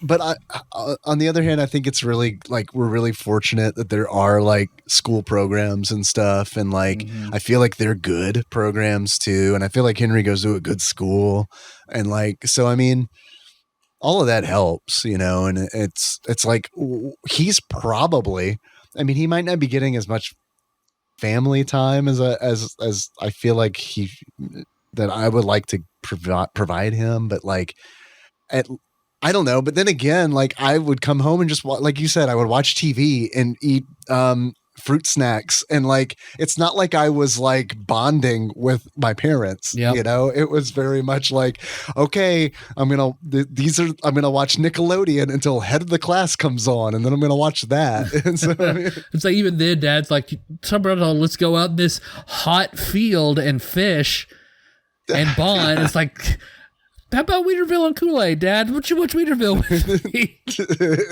We won't have to pick ticks off our legs after an hour of Weederville. Not yet. Wait till Wienerville 2.0. That's when the ticks come in. Let's see. So I went from the Burning Man wiki to it was talking about how it was conceived, and artist Kevin Evans wanted to burn an effigy at Burning Man. He called Burning Man a Dadaist contemporary autonomous zone. So that led me to the Dadaist wiki. Mm-hmm. So being there, and you guys both being graphic design people, what's your favorite art movement or type of art? For me, Impressionist, Van Gogh, you know, that kind of stuff. That was always my favorite time period. And if I had my wits about me, I could probably come up with a lot more examples of that. But I've been wanting to go. They have this like 3D virtual Van Gogh museum thing that they've been rolling through the country, and it's like this. Oh, Bliss and the girls went. They fucking loved it. Okay, see, we were gonna go, and we noped out at the last moment on the same concept of, well, we shouldn't spend that money. We could go buy stuff instead. But I wanted to go see that real bad because it's like this immersive thing where you're essentially inside Van Gogh's paintings and stuff. And yeah, but that, to answer your question, that's my favorite time period. Dave? I mean, for me it is the Dada movement. I love that movement so much. I think it is so absolutely fucking punk rock, especially for like the early 1900s. I love it. I love it that it's just kind of like anti-art, and I think it's, I love things that like expose I guess corruption in institutions, and for that reason I also like deconstructionism as well. But like in Dadaism, I love that it is like we're just making art, sometimes just to be weird and make people mad. Well, and that was the whole thing. like- when we were in my art history classes, they taught us that, you know, the whole point behind that was to kind of insult and offend, because it's like the whole idea of I could put a turd on a pedestal and it would be considered art, you Right. know? That kind of Right. thing. And then they do that, or because it's like literally it's like, here is a toilet, I put it in a museum, don't you like my art? Right. I think that and is what so, was funny that is people didn't I love it. understand the concept. The people that weren't in the know didn't really understand the concept that we're fucking with you. You know, they were I know. rolling their And eyes it like, makes it oh my better." God, that's not art. And the guy's like, yeah, I know. That's the point, you idiot. That's the point. Right. Yeah. So I love it. I think that's by far like my favorite movement. I also like, I don't know, it kind of like, I mean, I like that it exposes that, art is a very personal thing, and it's like just because something is in a museum doesn't mean that it is good art. Right. It that really doesn't matter. All that means is that a certain type of person, like a curator, has determined that this is art and it belongs in a museum. I think that's to me, like, that's my favorite thing about that movement, is that it's like, I don't know, it just exposes that, and that art's a very personal thing, and everybody has different tastes, and just because it doesn't kind of conform one way or another doesn't mean that it's necessarily good or bad. I mean, I love that Yeah, movement. I have like a particular. I do like the art, and I don't know if it has a specific sort of classification, but like the art from the 50s, like the 40s and the 50s, especially. I wrote my art history. We had to write I want to say an essay, but our final paper in art history in my college class, and it was like the last thing I had to complete before I graduated, was this paper, and I wrote mine on a painting by Edward Hopper called Nighthawks, which is the famous painting of the scene outside the diner at night, and you can see the guy in the fedora sitting at the counter, and the woman in the red dress, and that has always been one of my favorite paintings, because of one of my favorite, like, time to be out and about, especially in a big city, is at night. The air's cooler. It's dark, but there's light coming from all around, from the buildings and from the windows and stuff like that. And I feel like that could have been something I would have painted had I seen it, just because that painting captures that moment for me really perfectly. And all that art, and like even the stuff that's like the pinup calendars, and the old, especially in like advertisements from the 40s and the 50s, I love looking at the art for those old ads and those old labels and old commercials and magazine ads and stuff. That kind of stuff is really, really cool to me as well. Yeah, for sure. All of that, like American modern art, I think is really interesting. Nighthawks in particular, of course, it's like super, super famous. And like, I also, like, when I was in Vegas, I really wanted to go to Omega Mart. Oh God, yes. I want to go there so fucking bad. I didn't know about it until Zalnot mentioned it on Discord. My God, and like, so cool. I looked into it and I was like, oh God, I want to go. But the problem was that I was really tired. And like, so it kind of boiled down to like, I can do one thing. I can like go get COVID at a Chris Rock show, or I can go to Omega Mart. And the Coliseum is, I can literally walk to that, but I'm going to have to like, there are logistics in going to Omega Mart. So I wish that I would have made, I don't know. It was impossible for me to make time to go do it, but I wish it would have been possible for me to go. Yeah, if we ever go back to Vegas, I'm definitely going there, because I keep seeing it on TikTok, and I'm just like, oh my God, I need to see this in person. So a few things I want Tyler? a few things I want to say. First thing, so it's in Dave, I think this year, since you and I met when I was 18, so this year is like our 20th year of friendship. In the 20 years, happy friendship anniversary. in the 20 years that we have been friends, I think the biggest sort of puzzle piece that clicked into place for me getting to know you was when you told me about the Dadaism being your favorite art movement. And you telling me about that, and me looking up and learning about it, that is when, like, understanding, like, your sense of humor clicked with me. Then I get it. So, like, I could see that. Sort of your love for the for absurdity and contradictory ideas and all that. Like, okay, all right, I get it. I get it now. And I feel like that also helped the show in that, you know, I know how to build our humor together once you told me that.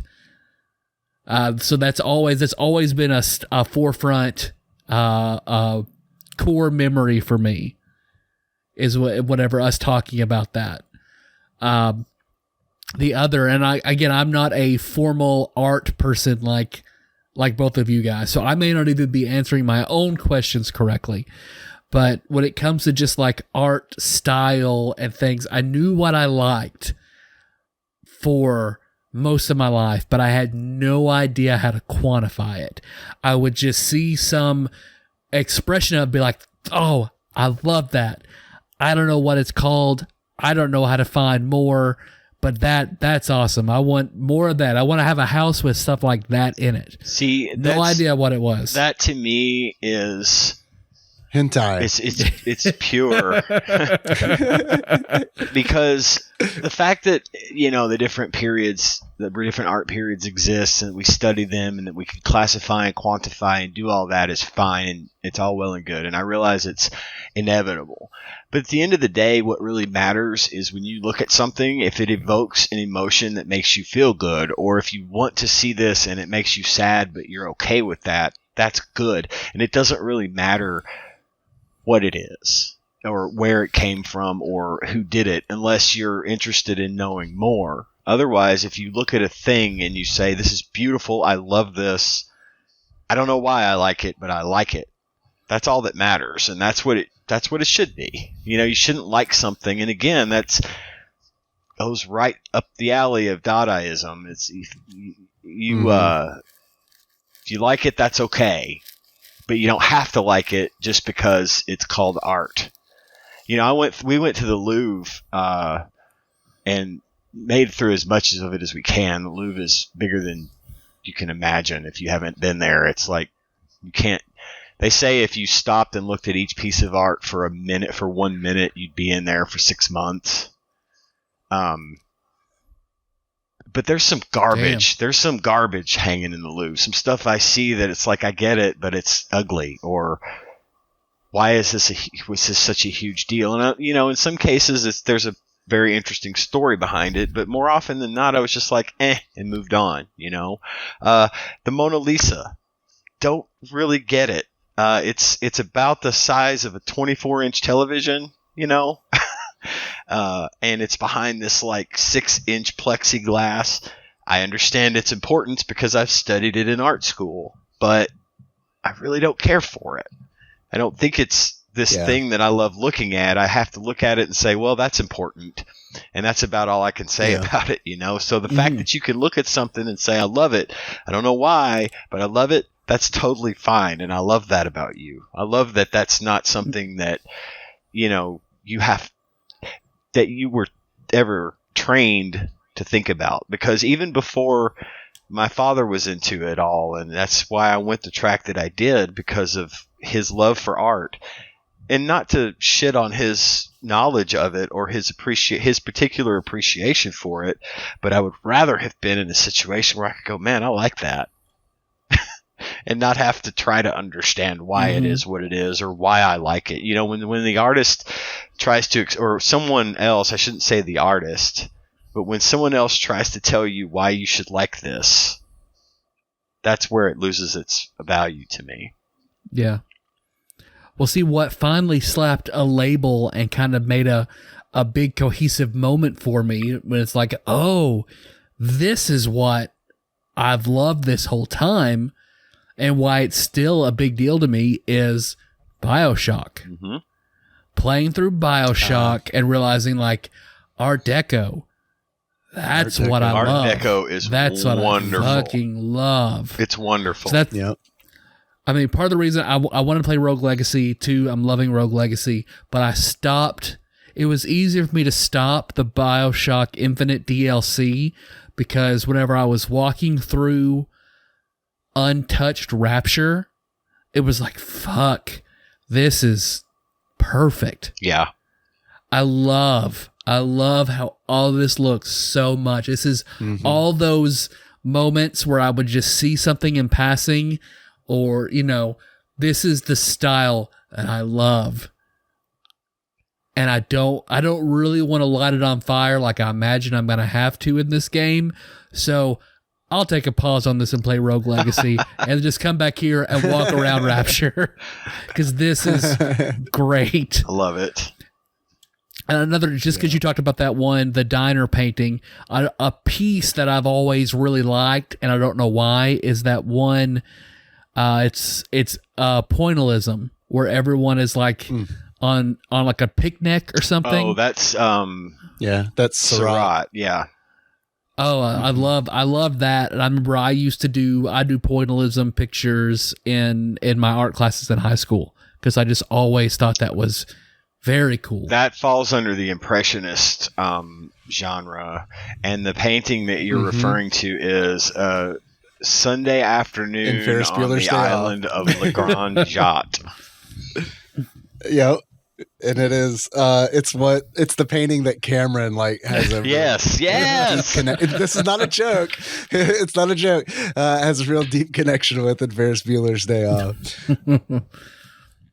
No, because for some reason I was always drawn to that and drawn to the pointillism style. I just thought it was very cool. So yeah, Art Deco and pointillism. It's great when you think about that in Clueless, when she says it's like a Monet. She's really beautiful from afar, but close up she's kind of a mess. It's kind of the same deal.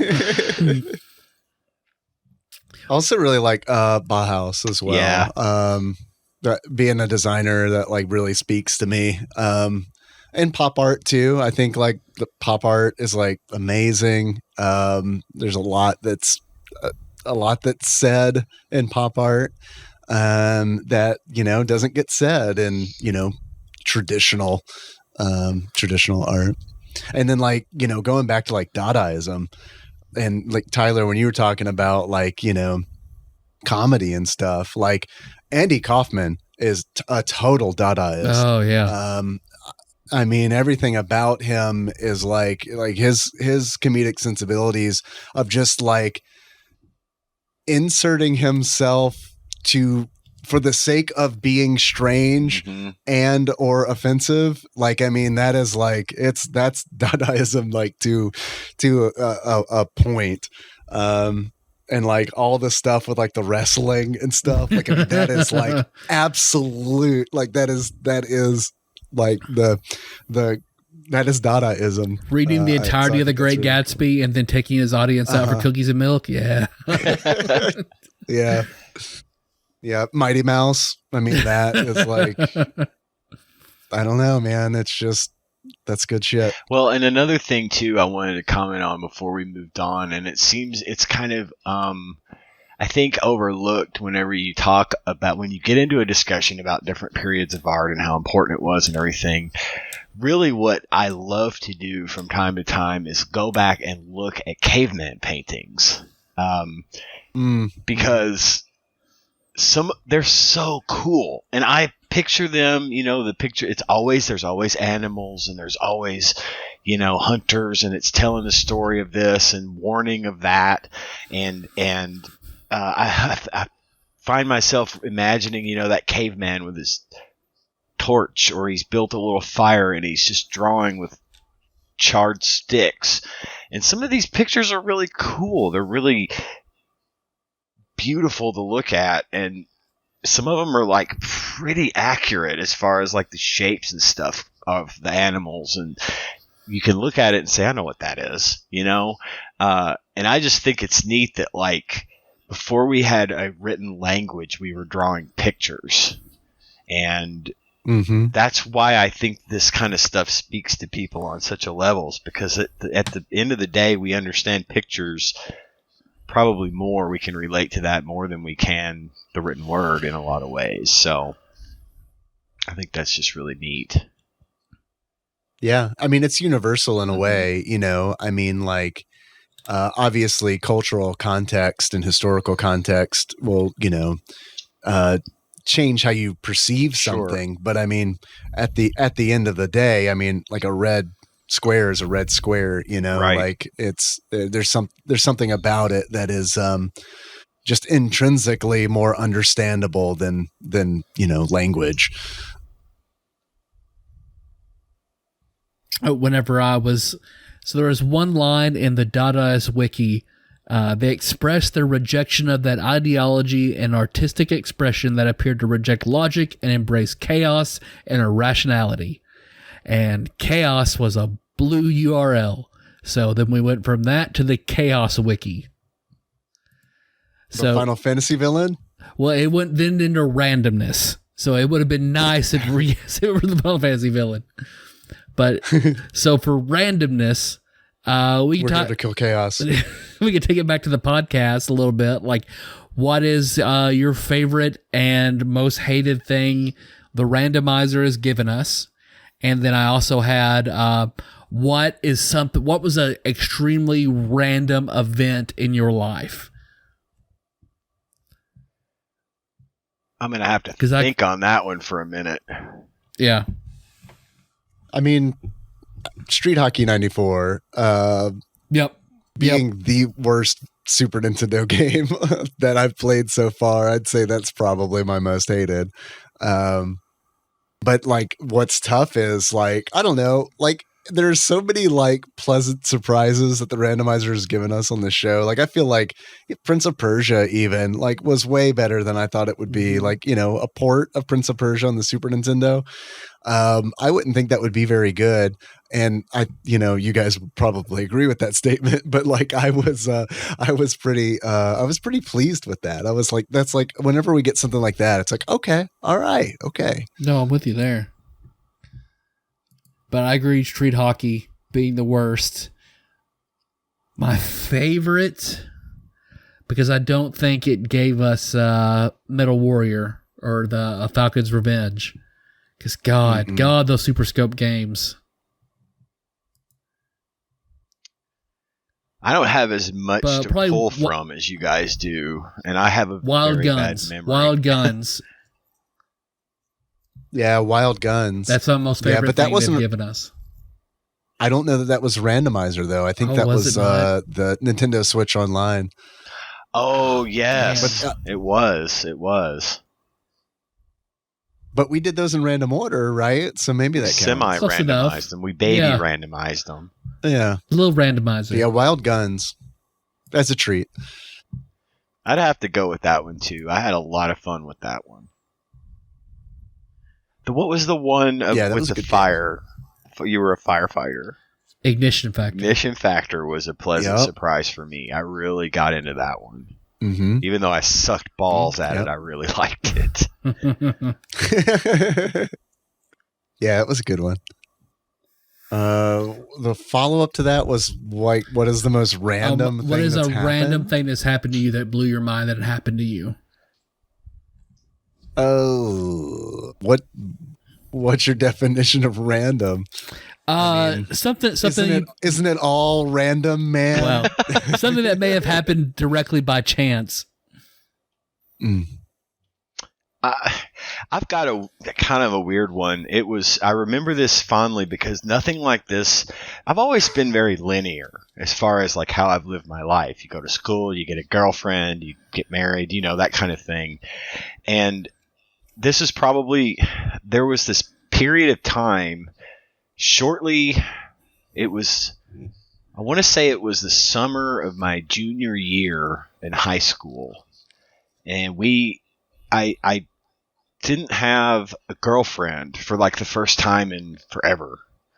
And I took this job stocking shelves at a store that had opened, like a big box store that had opened. It's no longer here, and I can't remember the name of the store for the life of me, but they had openings for people to come in and work the midnight shift for like a week, stocking shelves to get ready to open the store.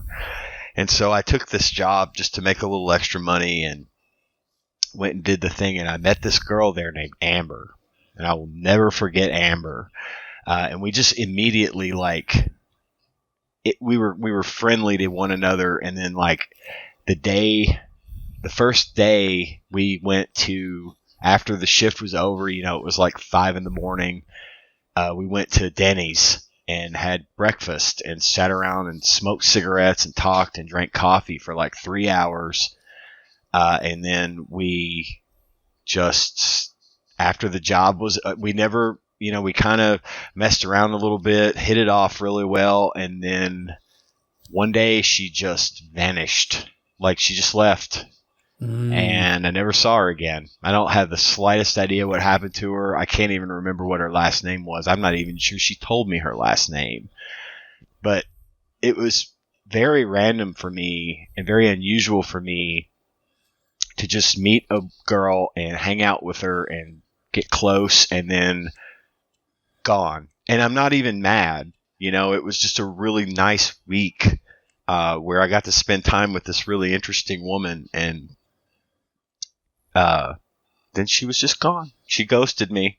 And I don't say that in a bad way. I just mean she moved or did something else. I don't know. She was kind of a free spirit, and I never really met anybody like her before. And I can probably classify that as one of the more random things that have ever happened to me.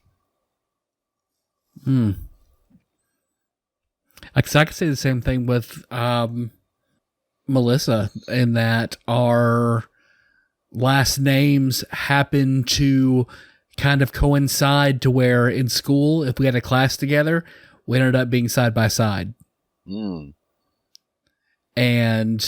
we have had in all of high school, in all of school, middle school, high school, we had 4 classes together that always happened to, be at important times in our lives. And we always sat like right beside each other. I can say the same thing for Josh Nance. I only ever had one class with Josh, and it was first semester, 6th grade, right at elementary school. And we sat directly across from each other, found out we liked Legos, and then became friends, and then never had a class ever again. So it just worked out that one time we just made friends for life in that one semester, and that was it. Nice. I feel like I've already shared on this show before, like the 2 most random things that have probably happened to me. So like this isn't going to be new for anybody, but I mean that one time we were playing Pokemon Go at the riverfront, and a girl came out of the van, and then everybody in the van started yelling, suck him dry," in unison. Oh, that was so good. So there's that. And then the time I found myself on Reddit on the Come On Close subreddit. Good one. That's perfect. That is of just me in the background holding a Diet Coke while a woman shows off her the front of her dress from which her husband just put a big old load on their belly. And then I'm just in the background, just not knowing that, my cum sense isn't tingling. I don't know that it's just mere meters from me. I saw that picture, and I also was like, holy shit, that's Dave. Even though I knew that you pointed us at that picture, I was like, holy shit, that really is him. And then I thought I had a fetish, but then when I looked at other pictures of Come On Clothes and you weren't in the picture, it just didn't do it for me. So. Dave in the background. You do have a fetish. It's just Dave. Yeah, you have to be in the picture or else it just doesn't work for me. Yeah. With a Diet Coke. Yes, the Diet Coke is perfectly natural. Yeah. It happens to everybody at some point. They go through a Dave fetish. Sometimes you're in a van down by the river with a bunch of guys in it. No, that's the best answer to that question. It really is. So I was thinking about this the other day. Like, this isn't like nearly as like coincidental, I guess, as the or random as the other things. But like, I remember when I first met Nikki, we went. You guys remember spiders, right? Fuck yeah! Like girls going wild, but there for 10 minutes. State lines. Yeah.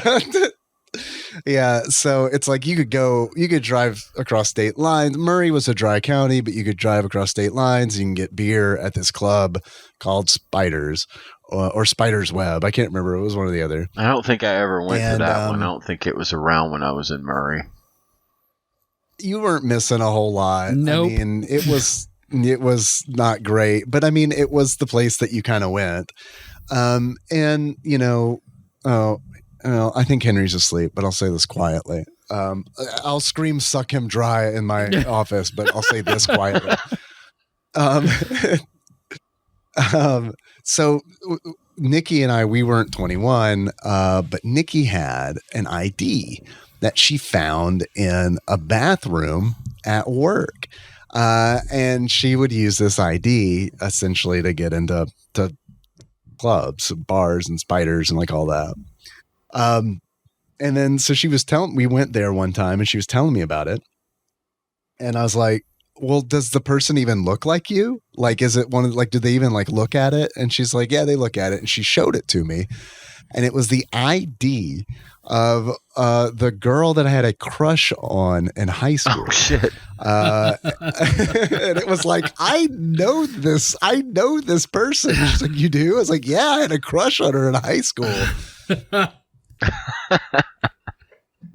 It's all kismet, man. So it's all kismet. I mean, yeah. Oh god, that's good. I didn't know that story. That's good. And then I was like, "You're almost her." I'll take it. Yeah. She was real pleased.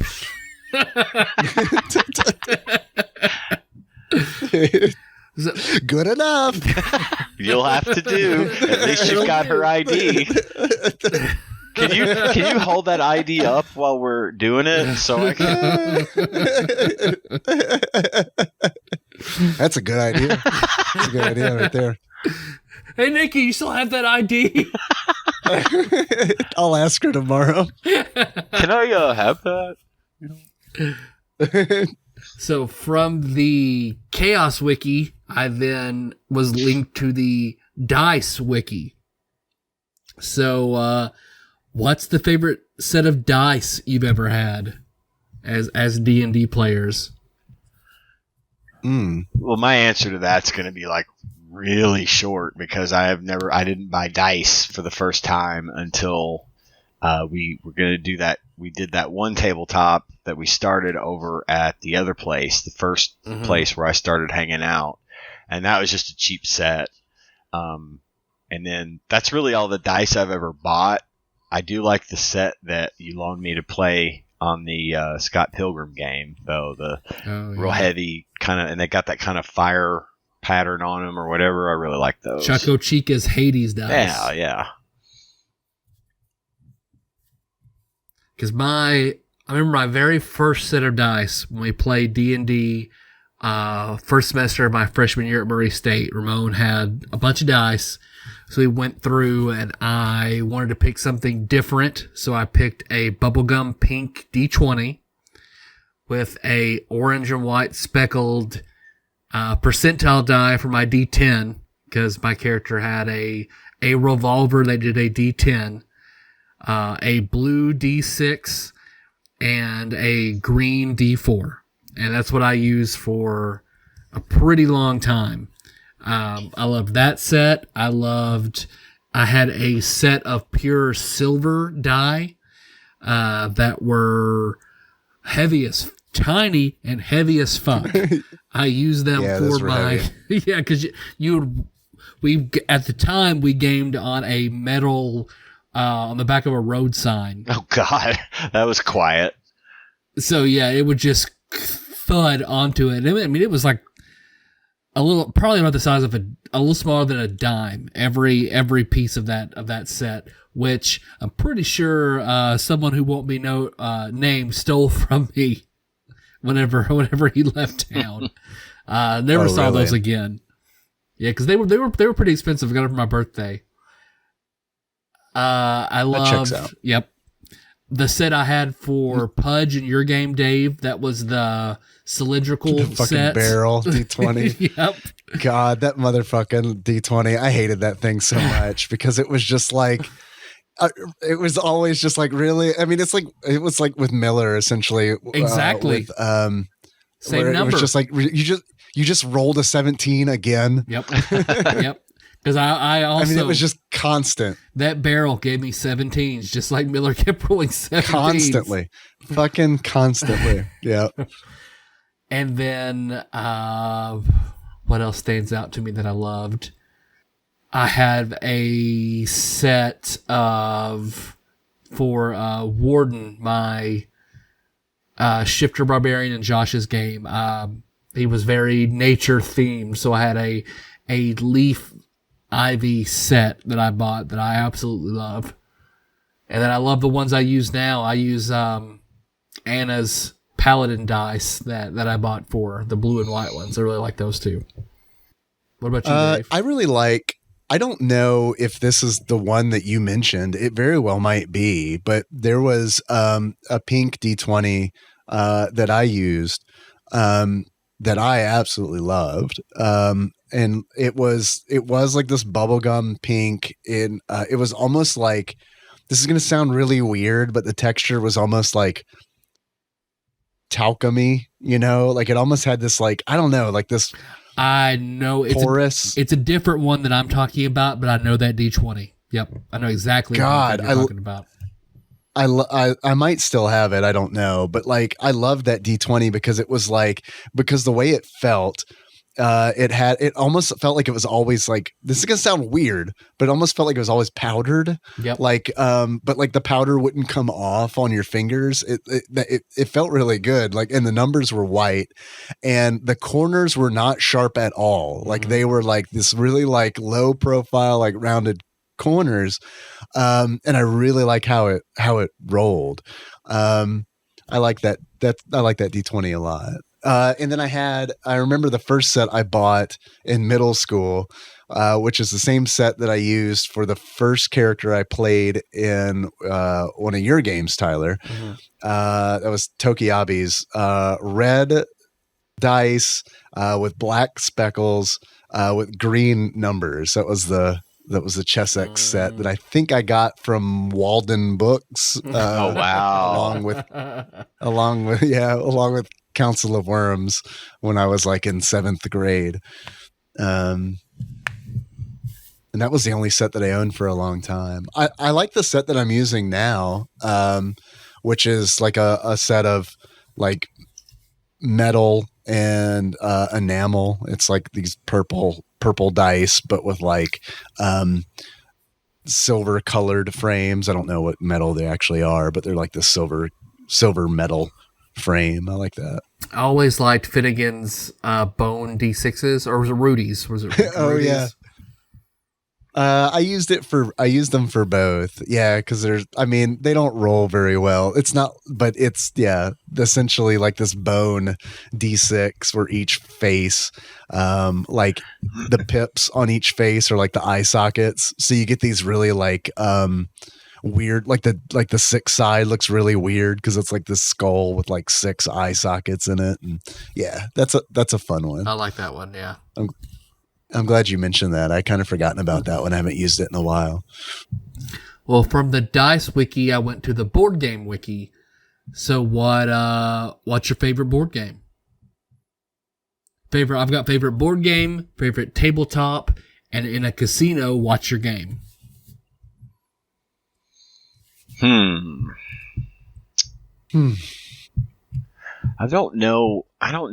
I haven't played like a lot of very interesting board games, because I know you guys play a lot of board games and have had more experiences in that than I have. I've only really ever played kind of the basics, the Monopolies and Life and things like that. I don't really have a very good answer for that one. What were the other? I think that's fine. Well, yeah, I mean, like out of those, I like Life a lot. I think Monopoly's cool, but like there's so many different versions of Monopoly.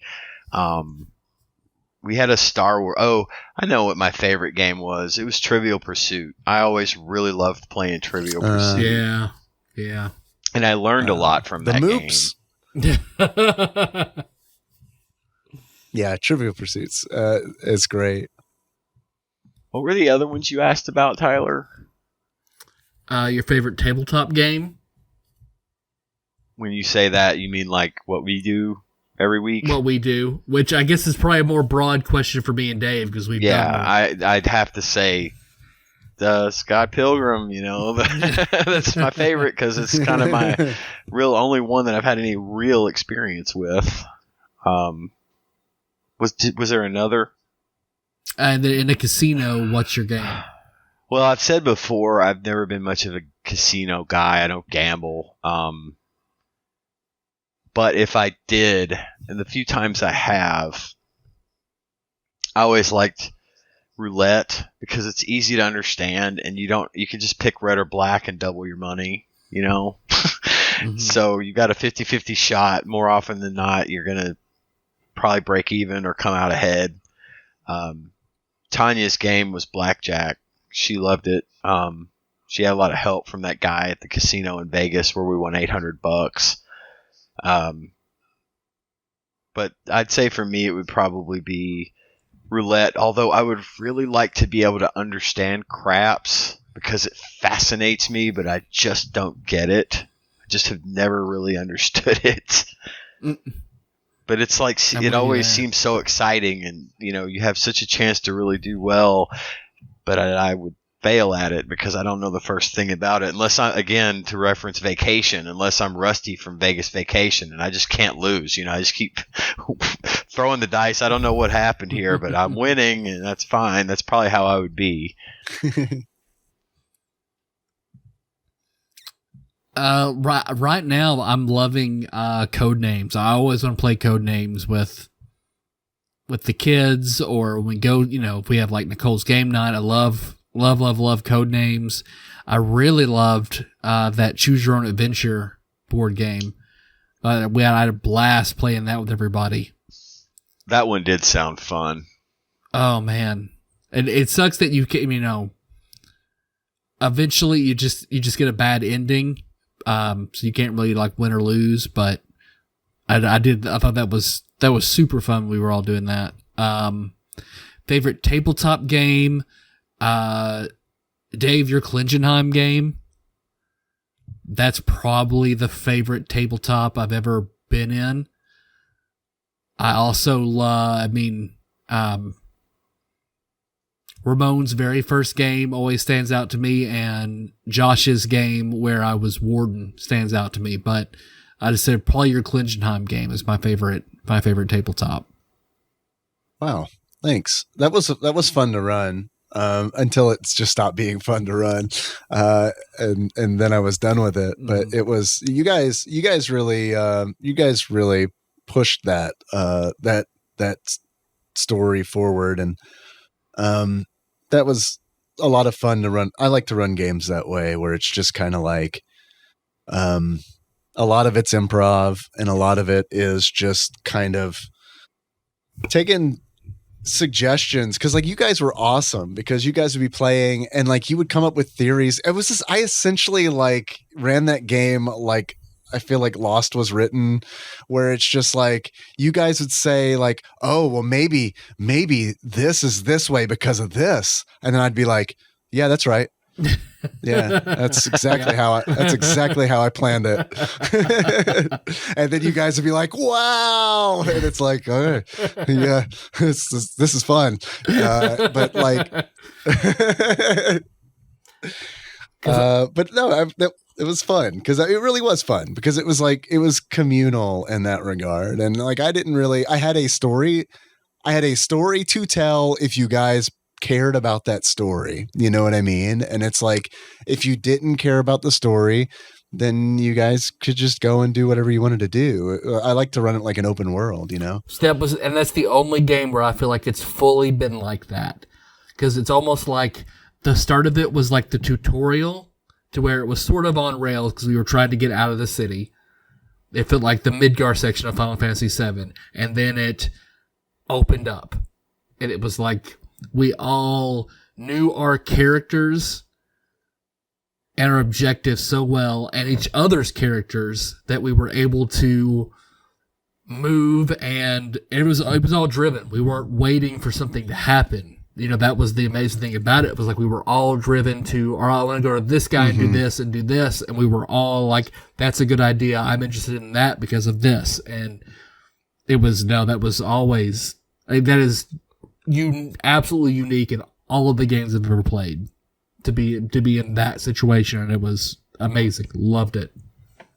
It was a great group. It really was. And then, do you have a casino game that you like, Dave? No, I don't. I don't really understand any of them. Yeah. So like, I mean, I played that Little Shop of Horrors slot machine when I was in Vegas. So, but I didn't really even like it. Like, I saw like the roulette tables there at Caesars were like, they had digital ones, and I was kind of tempted to like try that, but there's something about betting on a digital game that feels weird to me. And maybe I'm an old man, and I don't know, because it's like, and Ian, I know you worked at a casino, but like, so you can probably tell me, but like with those, I mean, they're just programmed where you win at certain intervals, right? I mean, like, it feels like there's less chance involved, which is, I guess, silly, but it feels like it's less chance and more like, when is this thing going to pay out? That's all it is. You're gambling on the fact that you're going to pull up to a machine and play it around the time it's supposed to pay out. And they're all set up basically the same way. And by law, depending on the state, a machine has to pay out a certain number of times, and that's set by whatever gaming board is in control of that casino. But you won't ever have a way of knowing, obviously, and the machine has to make a certain amount of money before it will pay out, and that limit is set by the gaming association.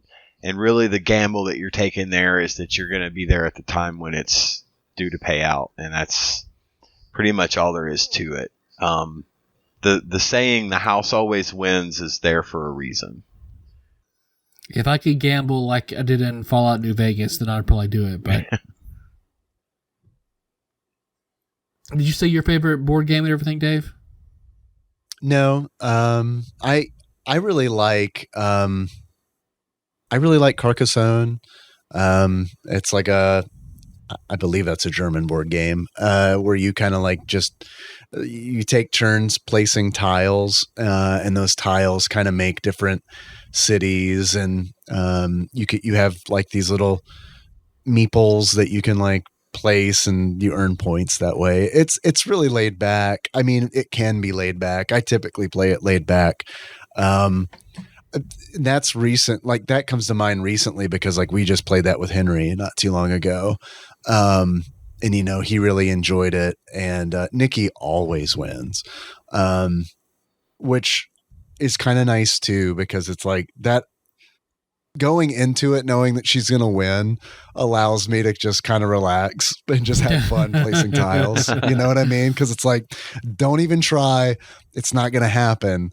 Because it never happens. She always wins. And like the first time we played, Henry got upset, and it was nice. It was like a nice like teaching moment, where it was just like, well, hey man, you were having fun up until right now when you found out that you lost, right? So I mean, it was a net positive, right? And plus, you got to know, and I told you this before we started playing, your mom always wins when we play this game. So you were doomed from the start.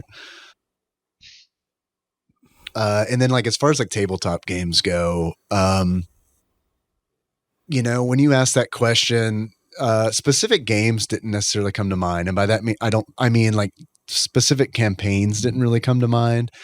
Systems kind of came to mind. I love Morkborg. I think like that is a really fun take on like the old school Renaissance tabletop kind of games, where they can kind of be as like their rules light, and I think that's I don't know, that's nice to play a rules light game sometimes, especially when it's like dictated so much by style, like Morkborg is. I'm in a Forbidden Lands game right now, which is really cool. It's been a really long time since I played a hex crawl, and that's what Forbidden Lands kind of is. It's like this overworld hex crawl, and like the setting is really honestly what makes that game really cool, because like it's like all the like fantasy races were kind of like at war with one another, and then this human sorcerer came through and was essentially just conquering the land, and he was doing it by summoning demons. And then all of a sudden this thing called the blood mist happened, which this sorcerer was blamed for, rightfully so or not, I don't know, we haven't discovered it yet. But like the blood mist just kind of like it's this mist that like if you go into it you die essentially, and it covered the land like, and it forced people into like little pockets and to like these like settlements for like 100 years, and then the game starts when that mist just kind of goes away one day, and people kind of like come out of their little hidey holes and start like poking around. And one of the things that I think is really cool about it is like, as you explore the world and as you do this hex crawl, move from hex to hex on the overworld map, you discover lore about the world, like things that were forgotten before the blood mist, things that happened during the blood mist. And it's really neat. I've never really played a game a tabletop game that was that based on exploring, and like you're rewarded for exploring by learning about the world, and I think that's really cool. Oh, and then of course, I mean, you kind of brought me into Call of Cthulhu, which I love that, and I look forward to doing more of that, especially that edition of Call of Cthulhu that we do. Yeah, man, I love Chaosium Call of Cthulhu. Like that skill system is just like, oh, I love it so much. It reminds me of Ultima Online, which I know I go to that Ultima Online well a lot, but like I love it, man. It's like combat is skill based, social skills, everything is skill based, and it's like, oh, I love that so much. Because the D20 like, Call of Cthulhu was garbage. Well, it's just kind of one of those where it's like D20. That system is bombastic. Like, I mean, it's just like, if you look at the curve, right, for the rolls, I mean, it's just like you have like, I mean, you have criticals, you have like, I mean, and it's like you're rolling a 20-sided die versus like 100-sided die. So, I mean, it's like, it's going to be that curve is going to be a lot steeper. Mm-hmm. So more like it's exciting, you know? Yep. Where I feel like Call of Cthulhu Chaosium can still be exciting because it's deadly, depending on the setting. But it's a lot more like the curve's a lot more flat. It's not as bombastic. So like, yeah, playing Call of Cthulhu with D20 is like, all right, let's go kick Cthulhu's ass, you know? Yep. Which is like, to me, very weird for Call of Cthulhu, because it's like, I feel like Call of Cthulhu should be like, fuck, I'm constantly getting my ass kicked slowly over time. Yep. Yep. And now I'm insane. Like that. Right. Yeah, exactly. Like what the one that D20 Call of Cthulhu I played at Dragon Con, where the guy was clearly just running a game to get his discounted tickets. So to play an awful game where you died as quickly as possible so he could get up and leave. Yep. Oh God, it was what a so dick awful. Move. Oh, it was awful. Okay, well, I wasted $2 for this one. Well, from the board game wiki, because I saw an interesting thing on the board game wiki, is a board game called The Mansion of Happiness, an instructive moral and entertaining amusement. and it is a Christian morality board game. One of the first ones to come over. Oh, man.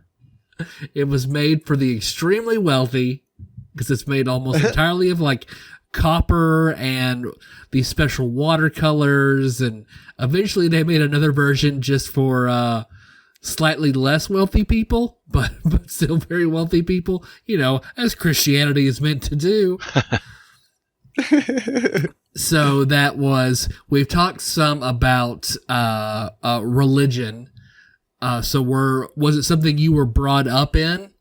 And did you have any games like this that you had to play? So like, I'll go ahead and start. Like, as I've been open, I was brought up very, they like to say they're not Southern Baptists because they're like, oh no, we're not denominational. Oh, they're fucking Southern Baptists. Southern Baptists with like one different ritual, and they say they're non-denominational. So I was brought up. My parents were a lot more zealous growing up, hyper conservative. They have since loosened up to an unrecognizable level, to, you know, where they will have a glass of wine, as opposed to even driving by a place that served wine was an abomination when I was growing up. I'm sorry. Could you say that again? I couldn't hear you over the sound of my monocle popping off of my eye. Yeah, because we talked about the country castle. Like, there's not a time of ages 8 through 16 that I would drive by that and get a lecture about it every single time we passed it. It was just the biggest den of iniquity there's ever been. So I was sorely disappointed when I finally went, when I was well into my 20s. I mean, they made me feel like it was my fault that this thing was here because they kept yelling at me about how awful it was. And then it was disappointing. When I went, they had a pretty good Cubano. That's about it. I'm not even worshiping Satan yet or nothing. I had a few religious games. I remember at one point I'd had a Walls of Jericho Game Boy game. They would always take me to that one Christian store on Southside, and I could get whatever I wanted from there. I didn't really take him up on it. I wish I would have had Super Noah's Ark 3D for my Super Nintendo, but I did not. I know Josh and I had very similar, well, Dave, me, you, and Josh all were raised by the three faces of the same man. But I know Josh. That's a good way of putting that. Yeah. It's very poetic. I love that. Because it makes it sound like we were raised by like a deity pantheon. Sort of. One like the mustache pantheon. The face of wood, the face of cars, and the face of construction.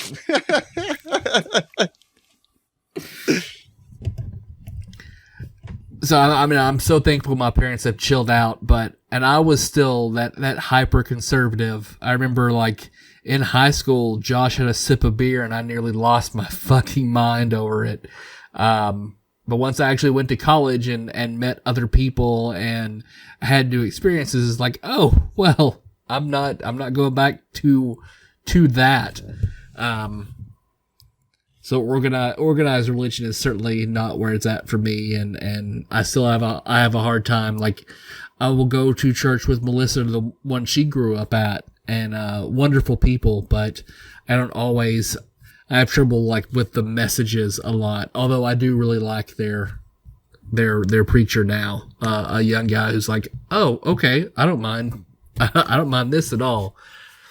So, but for the most part, the Southern Baptist thing, I can't touch. However, you know, I still consider myself somewhat religious, but all of the games and stuff as a kid were always the worst. Go ahead. Oh, well, I was going to say, of course, my family was very Southern Baptist. We went to church, and I hated going. I hated it every week. I never even made good, like, friends at church. Like, Tanya will tell me that she spent most of her time at church growing up just because she hated being at home. So she would go to church as often as possible to, hang out, meet people, have friends, all that kind of stuff. Me, I couldn't stay far enough away from church, and I didn't like it. But we were Southern Baptist. Then, of course, I got exposed to so much religion growing up. Then I went, because I went to Catholic school.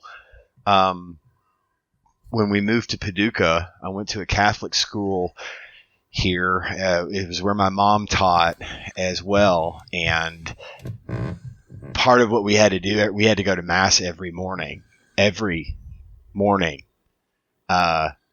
Mass. And I wasn't able to really participate. I had to go through the motions, but I, obviously wasn't receiving communion or any of that kind of stuff. I just went. So I had to go through sitting through Mass. So that made me dislike church even more. And then whenever I thought I had all that behind me, my second wife insisted that we get married in an Episcopal church here in town that begins with a G. And I did that too. Yeah. I had to apparently I converted to Episcopal, so I guess I'm Episcopal now because I haven't done anything since.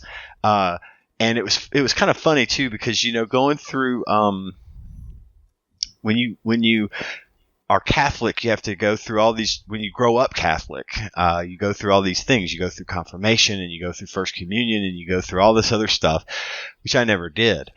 So when we go to talk to the priest at the Episcopal church where we got married, I said, well, the Episcopal is similar to Catholic. I've always referred to it as Diet Catholicism because it is. They're laid back Catholics, basically.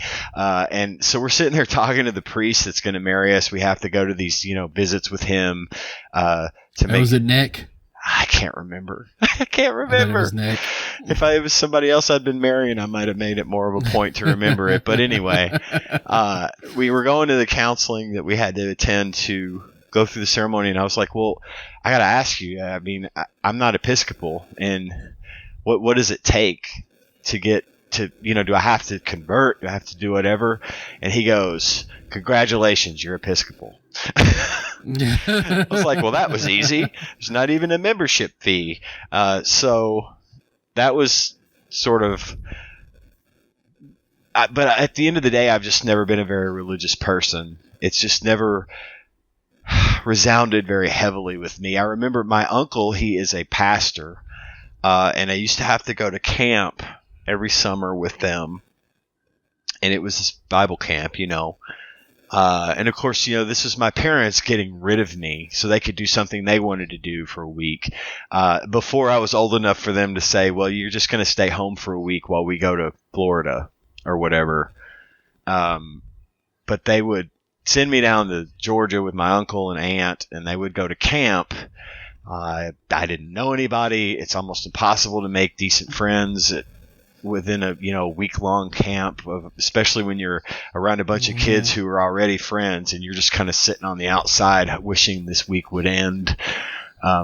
Just never really had a whole lot of good experiences with religion and that sort of thing. So yeah. And then as far as like games are concerned, I didn't ever play any like religious board games or anything, or Nintendo games or anything like that. Because I mean, my growing up in the church, before my father finally wised up and left the whole institution behind, we stopped going to church all the time. There were no video games, so I didn't and the board game thing just didn't ever come up as far as like, Christian religious based games. You could have ordered Red River Crossing for the Atari out of a Christian bookstores. Yeah, you're right. I could have. I had a 2600. So no, I had a 5200. It's worth a few tens of grands nowadays. Damn, I wish I'd known. I already have a guess at what Dave's gonna say. What do you think I'm gonna say? I think you're gonna. Well, I would think that at least it would be an honorable mention that girl you used to hang out with, where you had to play the board game for an hour before you could watch Little Shop of Horrors or whatever. Yeah, It was Little Shop of Horrors, or we could watch Mr. Boogedy. It was typically one of those two. Yeah, I remember.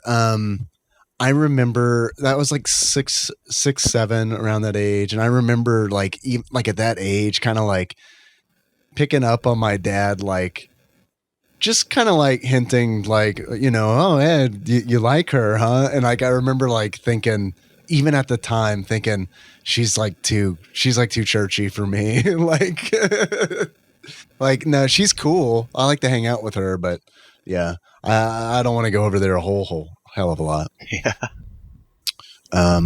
I don't know. I've talked about this a bunch on the show, I feel like, so I don't think this is really going to be like news to anybody, but my mom was Catholic and my dad was Baptist, and because of that, like, we didn't go to church a lot because they really couldn't agree on where to go, and then like they'd compromise, and like one would try the other for a little bit, and then it flip-flop back and forth, and then so, and I was a kid who didn't really, I mean, the last thing I wanted to do on a Sunday morning was dress up nice. I know, right? Go be uncomfortable for a couple hours. Super bored and uncomfortable. Yes, I get that.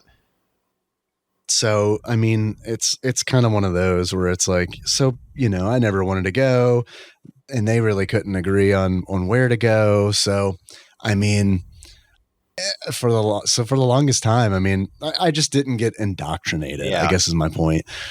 And there was a time where like I did go to a Catholic school, and that was definitely weird because it was just like, okay, now all of a sudden, like, I'm surrounded by religion all the time. Something that I really don't have a connection with, I mean, and I believed in God and everything as a kid, even though like we weren't like practicing Christians or anything like that. And then, a couple things happened. My uncle died, and then like I remember going to his funeral, a Southern Baptist funeral. Like, this church was like, the size of my office at home, where I've been sleeping less than a week. Real small, I guess is my point. And it's like, I remember being so mad that the preacher there, instead of honoring my uncle's life, just berated us for an hour about how we were going to hell. Yep. Yes. Oh my God. And I remember being so like I went through stages of like scared, I was afraid, and then I was angry. And that kind of set me on this path where I just started questioning a bunch of shit. And then, I've had a lot of religious weirdness. And then it's like in high school when I was dating the Mormon girl who like told me after prom on her porch that if we wanted to continue to date, I had to marry her. And like, because of religion. And I mean, it's just like a whole bunch of different things just really made me start questioning stuff. And, so I'm not a religious man, I guess you could say. I don't blame you at all. I mean, I'm on deconstructionist TikTok that talks about all that kind of shit, exactly what you're saying. And there's so much fucked up shit in it. So much. Well, I think one of the things that kind of got me about it, because my mother was always super religious. It was very important to her. And when have I ever told the story of how we left the church, the Baptist church here in Paducah? I don't think so. No, I don't think so. When we moved to Paducah, my dad's goal was to get like really into the society, get in with everybody, know everybody. That's just his nature. And we attended the gigantic Baptist church here in Paducah. Some might refer to it as the first. Six Flags Over Jesus? No, not that one. Not that gigantic. Actually, it was the gigantic one until Six Flags Over Jesus got built. But we attended there, and they had this huge auditorium or whatever they called that place. had worship service, and they had 100-person choir, and the baptismal font was a literal pool up behind this giant curtain, and it was all this big pomp and circumstance every week. And my dad bought into it hook, line, and sinker. They would do this ridiculous Easter play, recreating the crucifixion, the life of Jesus, and the crucifixion and the resurrection and all that stuff. They would put on this ridiculous thing. And of course, my dad, having been a theater major, jumped at the chance to be the guy that runs the show, right? And he's actually the one that made it into this just over the top thing that they still do every year to this day. But he, at one point, he was the director of this thing for like 3 years running, and every year he would be the voice of God speaking from heaven to the whatever.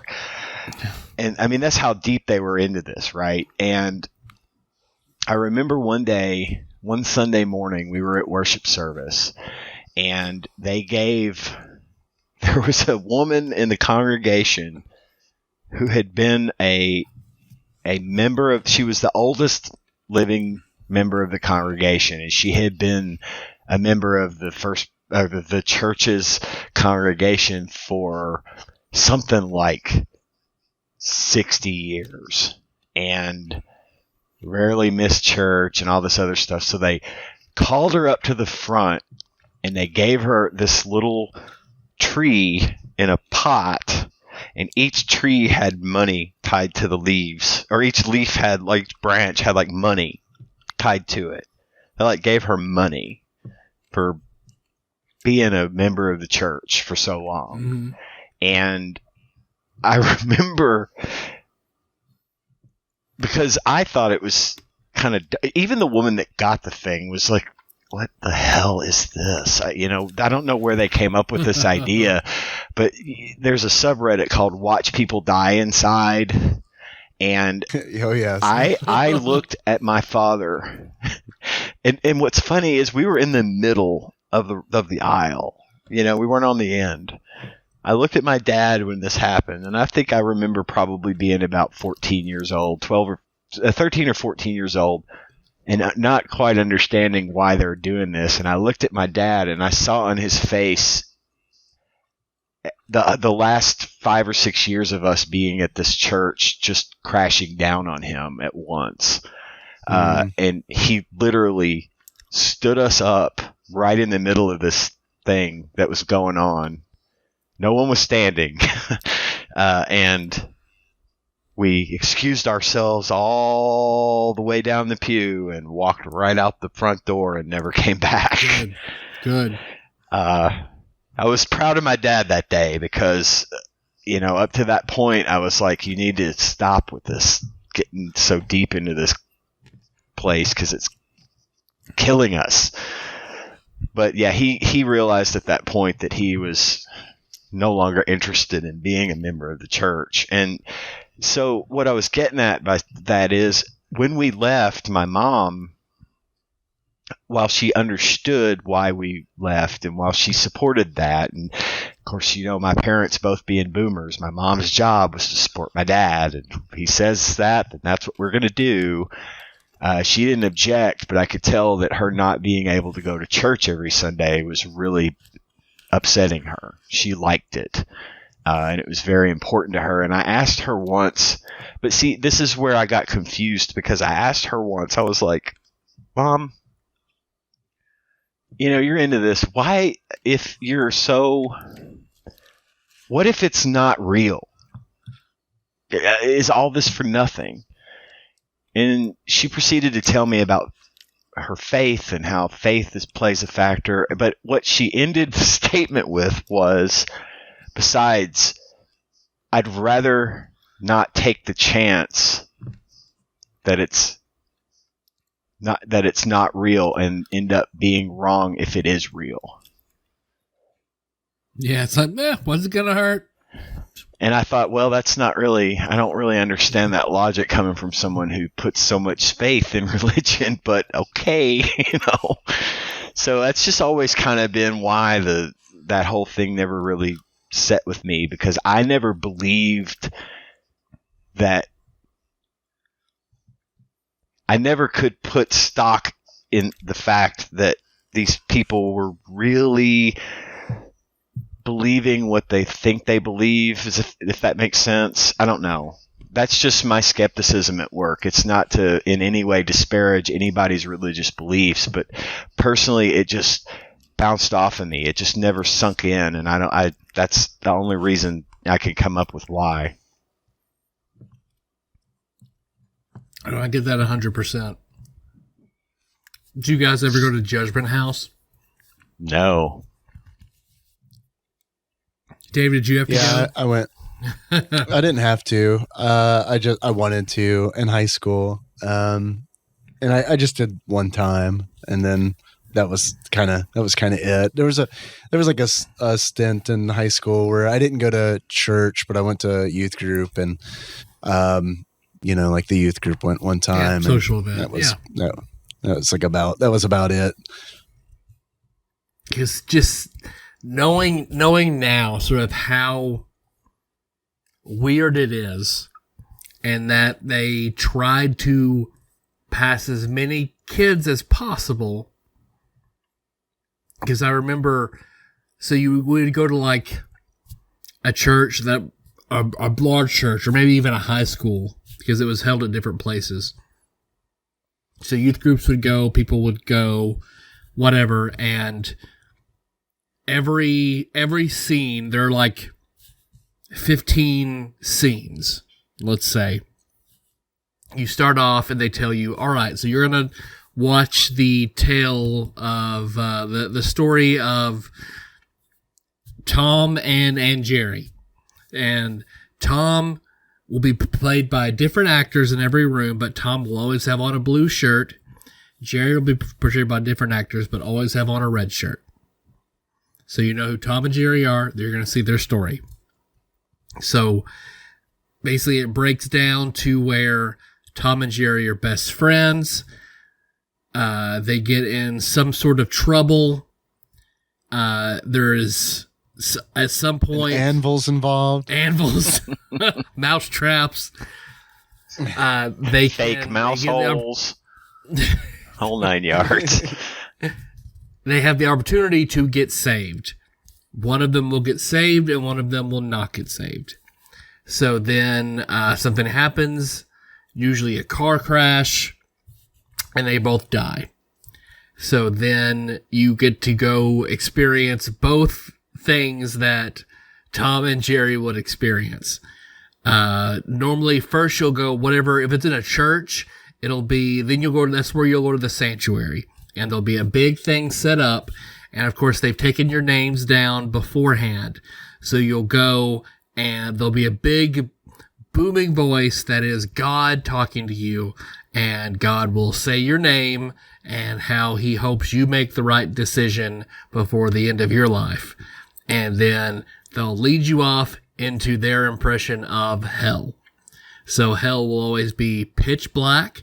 They have stuff set up to where you're going through a very, very narrow hallway, and it's like 90 degrees, pitch black. You're told you have to hold on to the person in front of you, and you march through hell, and you're just super uncomfortable. And then you will go from there, up a bunch of stairs, usually, into heaven, which heaven will be set up like Roman pillars, and you'll hear water trickling, and of course it's much cooler in there. They have the AC on, and there's someone dressed as Jesus who will also know your name and give you a super, super tight hug and tell you that he missed you and he's so glad you're here. And then they lead you into a room that's by far the most awkward part, where you have weird counselors who are there to then make you fill out like a piece of paper and basically, all right, well, we're going to pray right now and get you saved. Okay. And then you leave and go home, and they pack as many kids as possible through this experience. They did it for like a decade straight around here. Wow. And then at the same time, there was also Heaven's Gates and Hell's Flames, which was a sort of a touring company that would go to various churches and put on a play of pretty much the same nature. Only it's not interactive. You just watch 3 different stories. So they have a hell side and a heaven side set up in the sanctuary up on like the stage, and you'll see the different scenarios, like 2 construction workers. They have, hey, you want to get saved? One says yes, one says no, and then a wall falls on them. They both die. And the one who got saved, like Jesus comes out and hugs him and takes him back, but doesn't let the other guy come through. And the other guy's standing there like, oh no, what am I going to do? And then people dressed as demons run out, grab the person who wasn't supposed to be saved, and drags him kicking and screaming onto the hell side, where somebody dressed as Satan with some sort of voice effect will come out and laugh and point into the audience about how this is going to be you. I want all your souls. And 3 or 4 different stories where the same thing happens.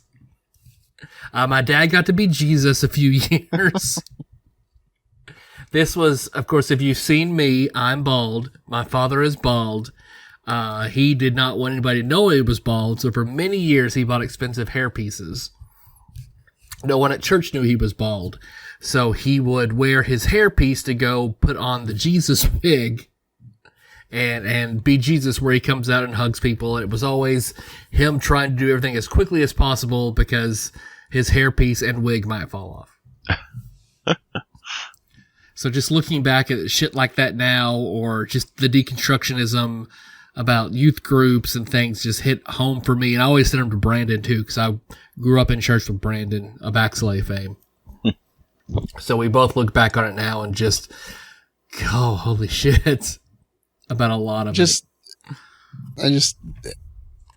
I just hate how like fear-based it all is, and like, and everything's based on going to hell, it seems like, and I really think that's a shame. And it's like, it's kind of one of those things where it's yeah, I don't know. Why can't you just live a good life and like make good decisions and be a good person? Like, why is that not enough? Like in the, like, why would Jesus be like, no, I don't want that guy? Right. Because because faith is more important than that, is the message, I guess. And it's like, I don't think that's true. I don't think that faith is more important than trying to be a good person and do the right thing and live a good life. I think that is more important than just believing in something, or believing that something happened. I don't think that's as important. No, I agree with you. And I think, if that's what you believe and you just live that life, and then that's important for you and for other people to see. And it's just becomes something so strange and toxic that it just, I don't know, it just kills me. But that's what stuff like that, what you experienced about him, the preacher not even talking about your uncle, which is what it was before. God, that shit pisses me off so much, because I still see it when I go to funerals or other kind of events where some preacher will roll in and monopolize it with some weird message, and then that's just it. And it's just, yeah. That shit like that is probably top of my list. I hate it so much. Yeah. Yeah. Well, from the Mansion of Happiness and a Short to More Entertainment Amusement wiki, because that was one of the first games to come over to America, and eventually kind of trickled down into, it went from religious to being more about capitalism when it came over from Europe to America, and that's how we end up with the game of Life. So Life is based off of Mansion of Happiness. Huh. Oh. Interesting. Okay. Yep. I'm glad I said that Life was one of my favorite board games. And that's why I totally knew that. That's why I said that. Yeah. Because you talk about capitalism, so that leads me to the United States of America wiki. And then it's like, how many states have you lived in? Or been to, or had sex in? I think, Dave, you might win on that one. Probably. You guys can go first. I got to count. Yeah, that's a lot. I've only Go ahead. I've only lived in 2. I've lived in Kentucky and I've lived in Virginia, and that's places I had an established permanent residence. I've been to many more, not a ton. I guess I've probably been to everything that touches Kentucky and one state beyond that, plus Nevada. Whenever we flew to Vegas that one time. And then Melissa and I do our bucket list will be eventually to have sex in all 50 states. We've only had sex in Kentucky and then all the bordering states, plus Florida and Georgia at the moment. What about you, Ian? I've only ever lived in Tennessee and Kentucky. And then I've been to, of course, Illinois, Missouri, Alabama, Florida, Georgia, New York, North and South Carolina, Colorado, California, and Nevada. And then I've been to Canada twice, and I've been to France, and I've had sex in probably 3 or 4 of those states. And France. And France. And Canada. Well, no, I take that back. I did not have sex in Canada. Well, time to get to it. I know, right? No time like the present. Actually, there's probably a way better time than right now.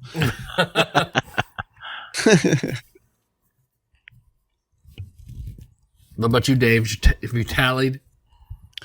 Yeah, I think so. It's honestly, it's not that much. But like I've lived in Louisiana and Kentucky, Florida, Illinois, Iowa, Pennsylvania. I've been to a lot of states. I don't know, like not all 50 for sure, but like mostly in the East. I haven't been to a lot of states in the West, specifically the Northwest, which I'd like to go to sometime. I think that would be really cool. But how many of these have I had sex in? I don't know. Probably like a handful of them. I mean, I don't know. I don't keep track. So I'm going to buy some sort of map for it since it's a bucket list. But from the United States of America wiki, I went to the New Orleans wiki. So New Orleans, first thing they talked about was Creole cuisine. So what's your favorite food and cuisine?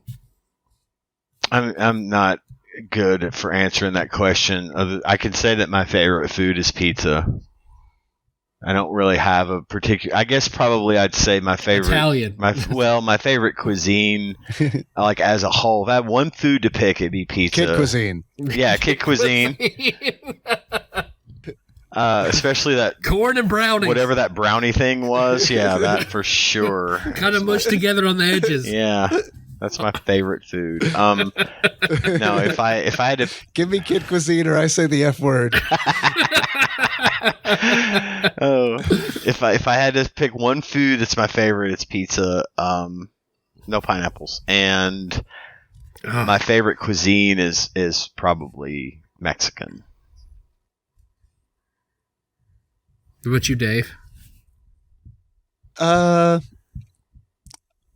That's always tough. I mean, we did that. Like, I feel like we did that.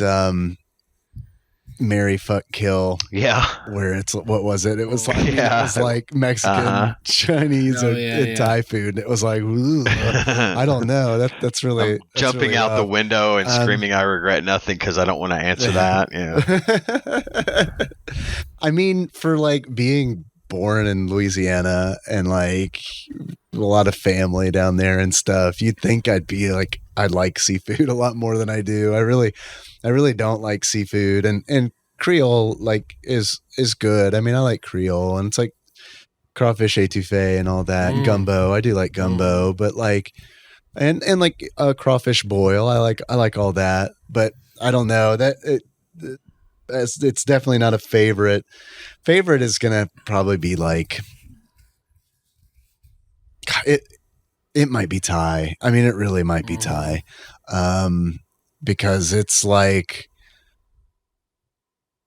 it's really spicy. It can be really spicy, I guess I should say, and I really like that. And like, there are a lot of different dishes that I like, and it has a lot of things that other, I guess, cuisine would have, like the curries and stuff like that. So it's kind of like it's like if I had to pick one, it's like a really good compromise, which probably isn't a good way of explaining your favorite of something.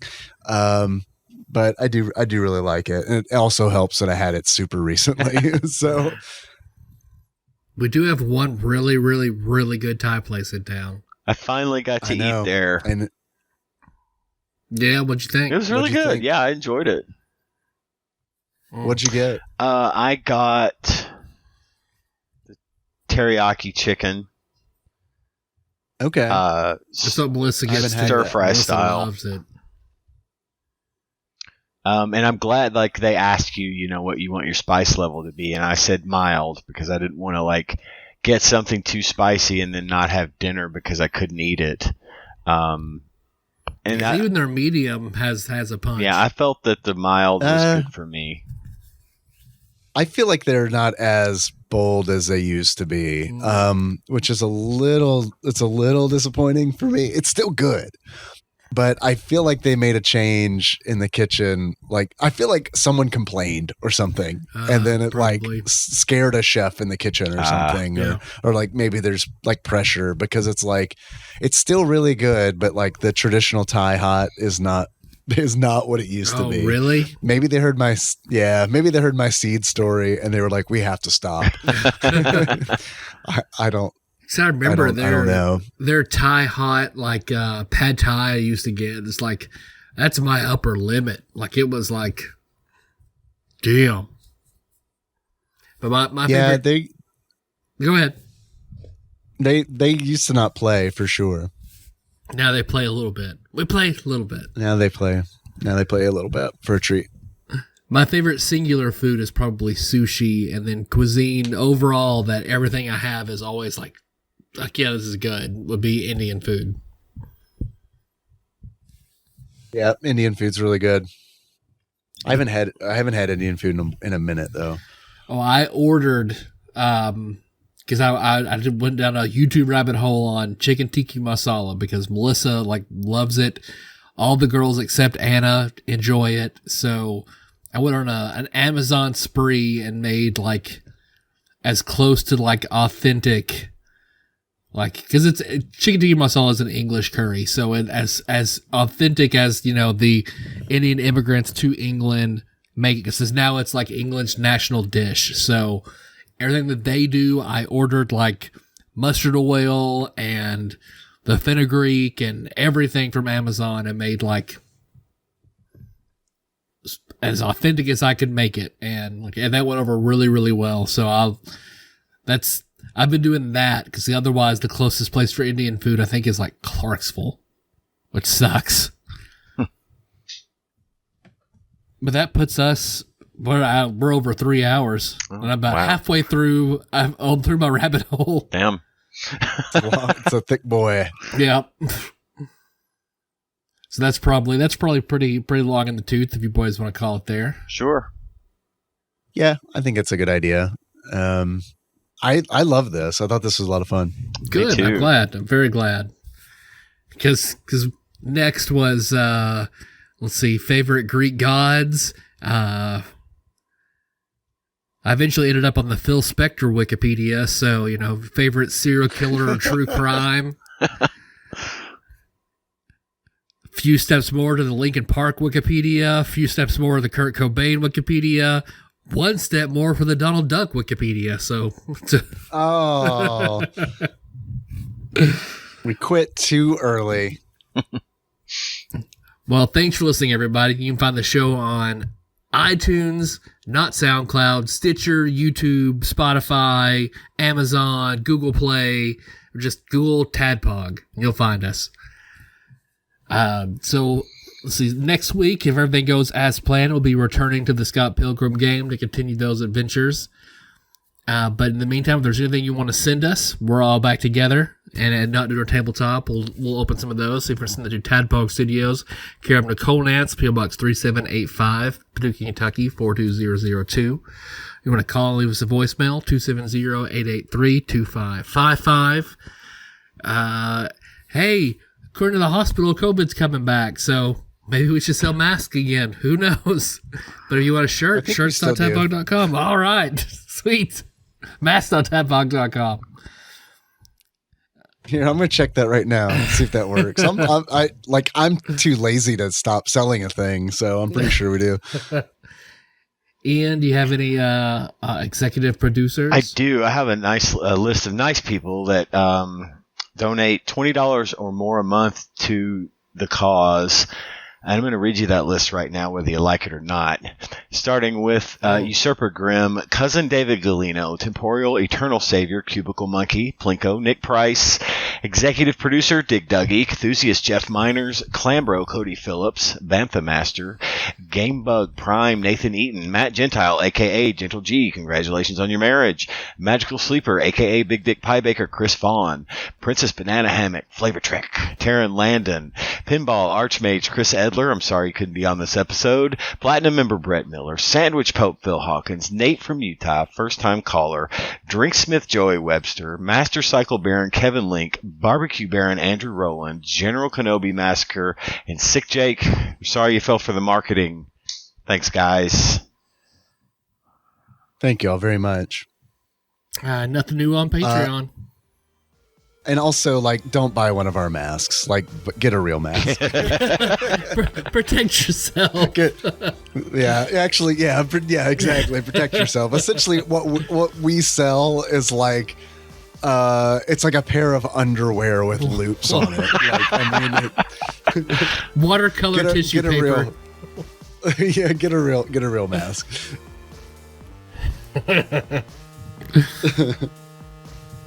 Let's see. Our theme song is Moves by Sycamore Drive. You can find that track at the show notes at tadpog.com. How you guys want to close it out? I don't know. What do y'all think? Let's close it out as what we think Ian's dad sounded like as God. Well, I can't do it because I know. I'll do it. You know. Yeah, you're the baseline. So until next time, Tropical Capricorn.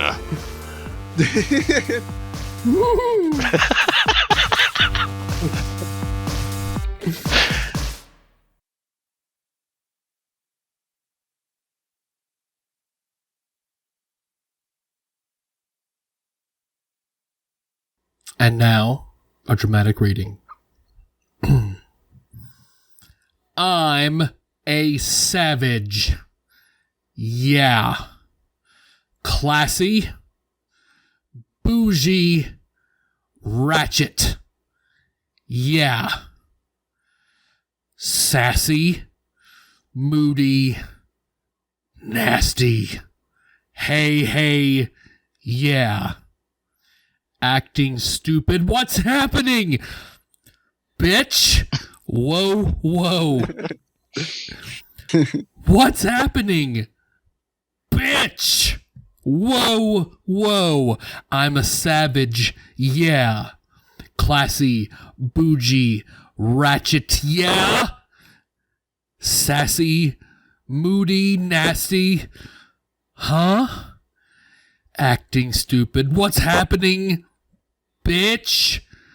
What's happening? And that is literally all I can do from Savage by Megan Thee Stallion.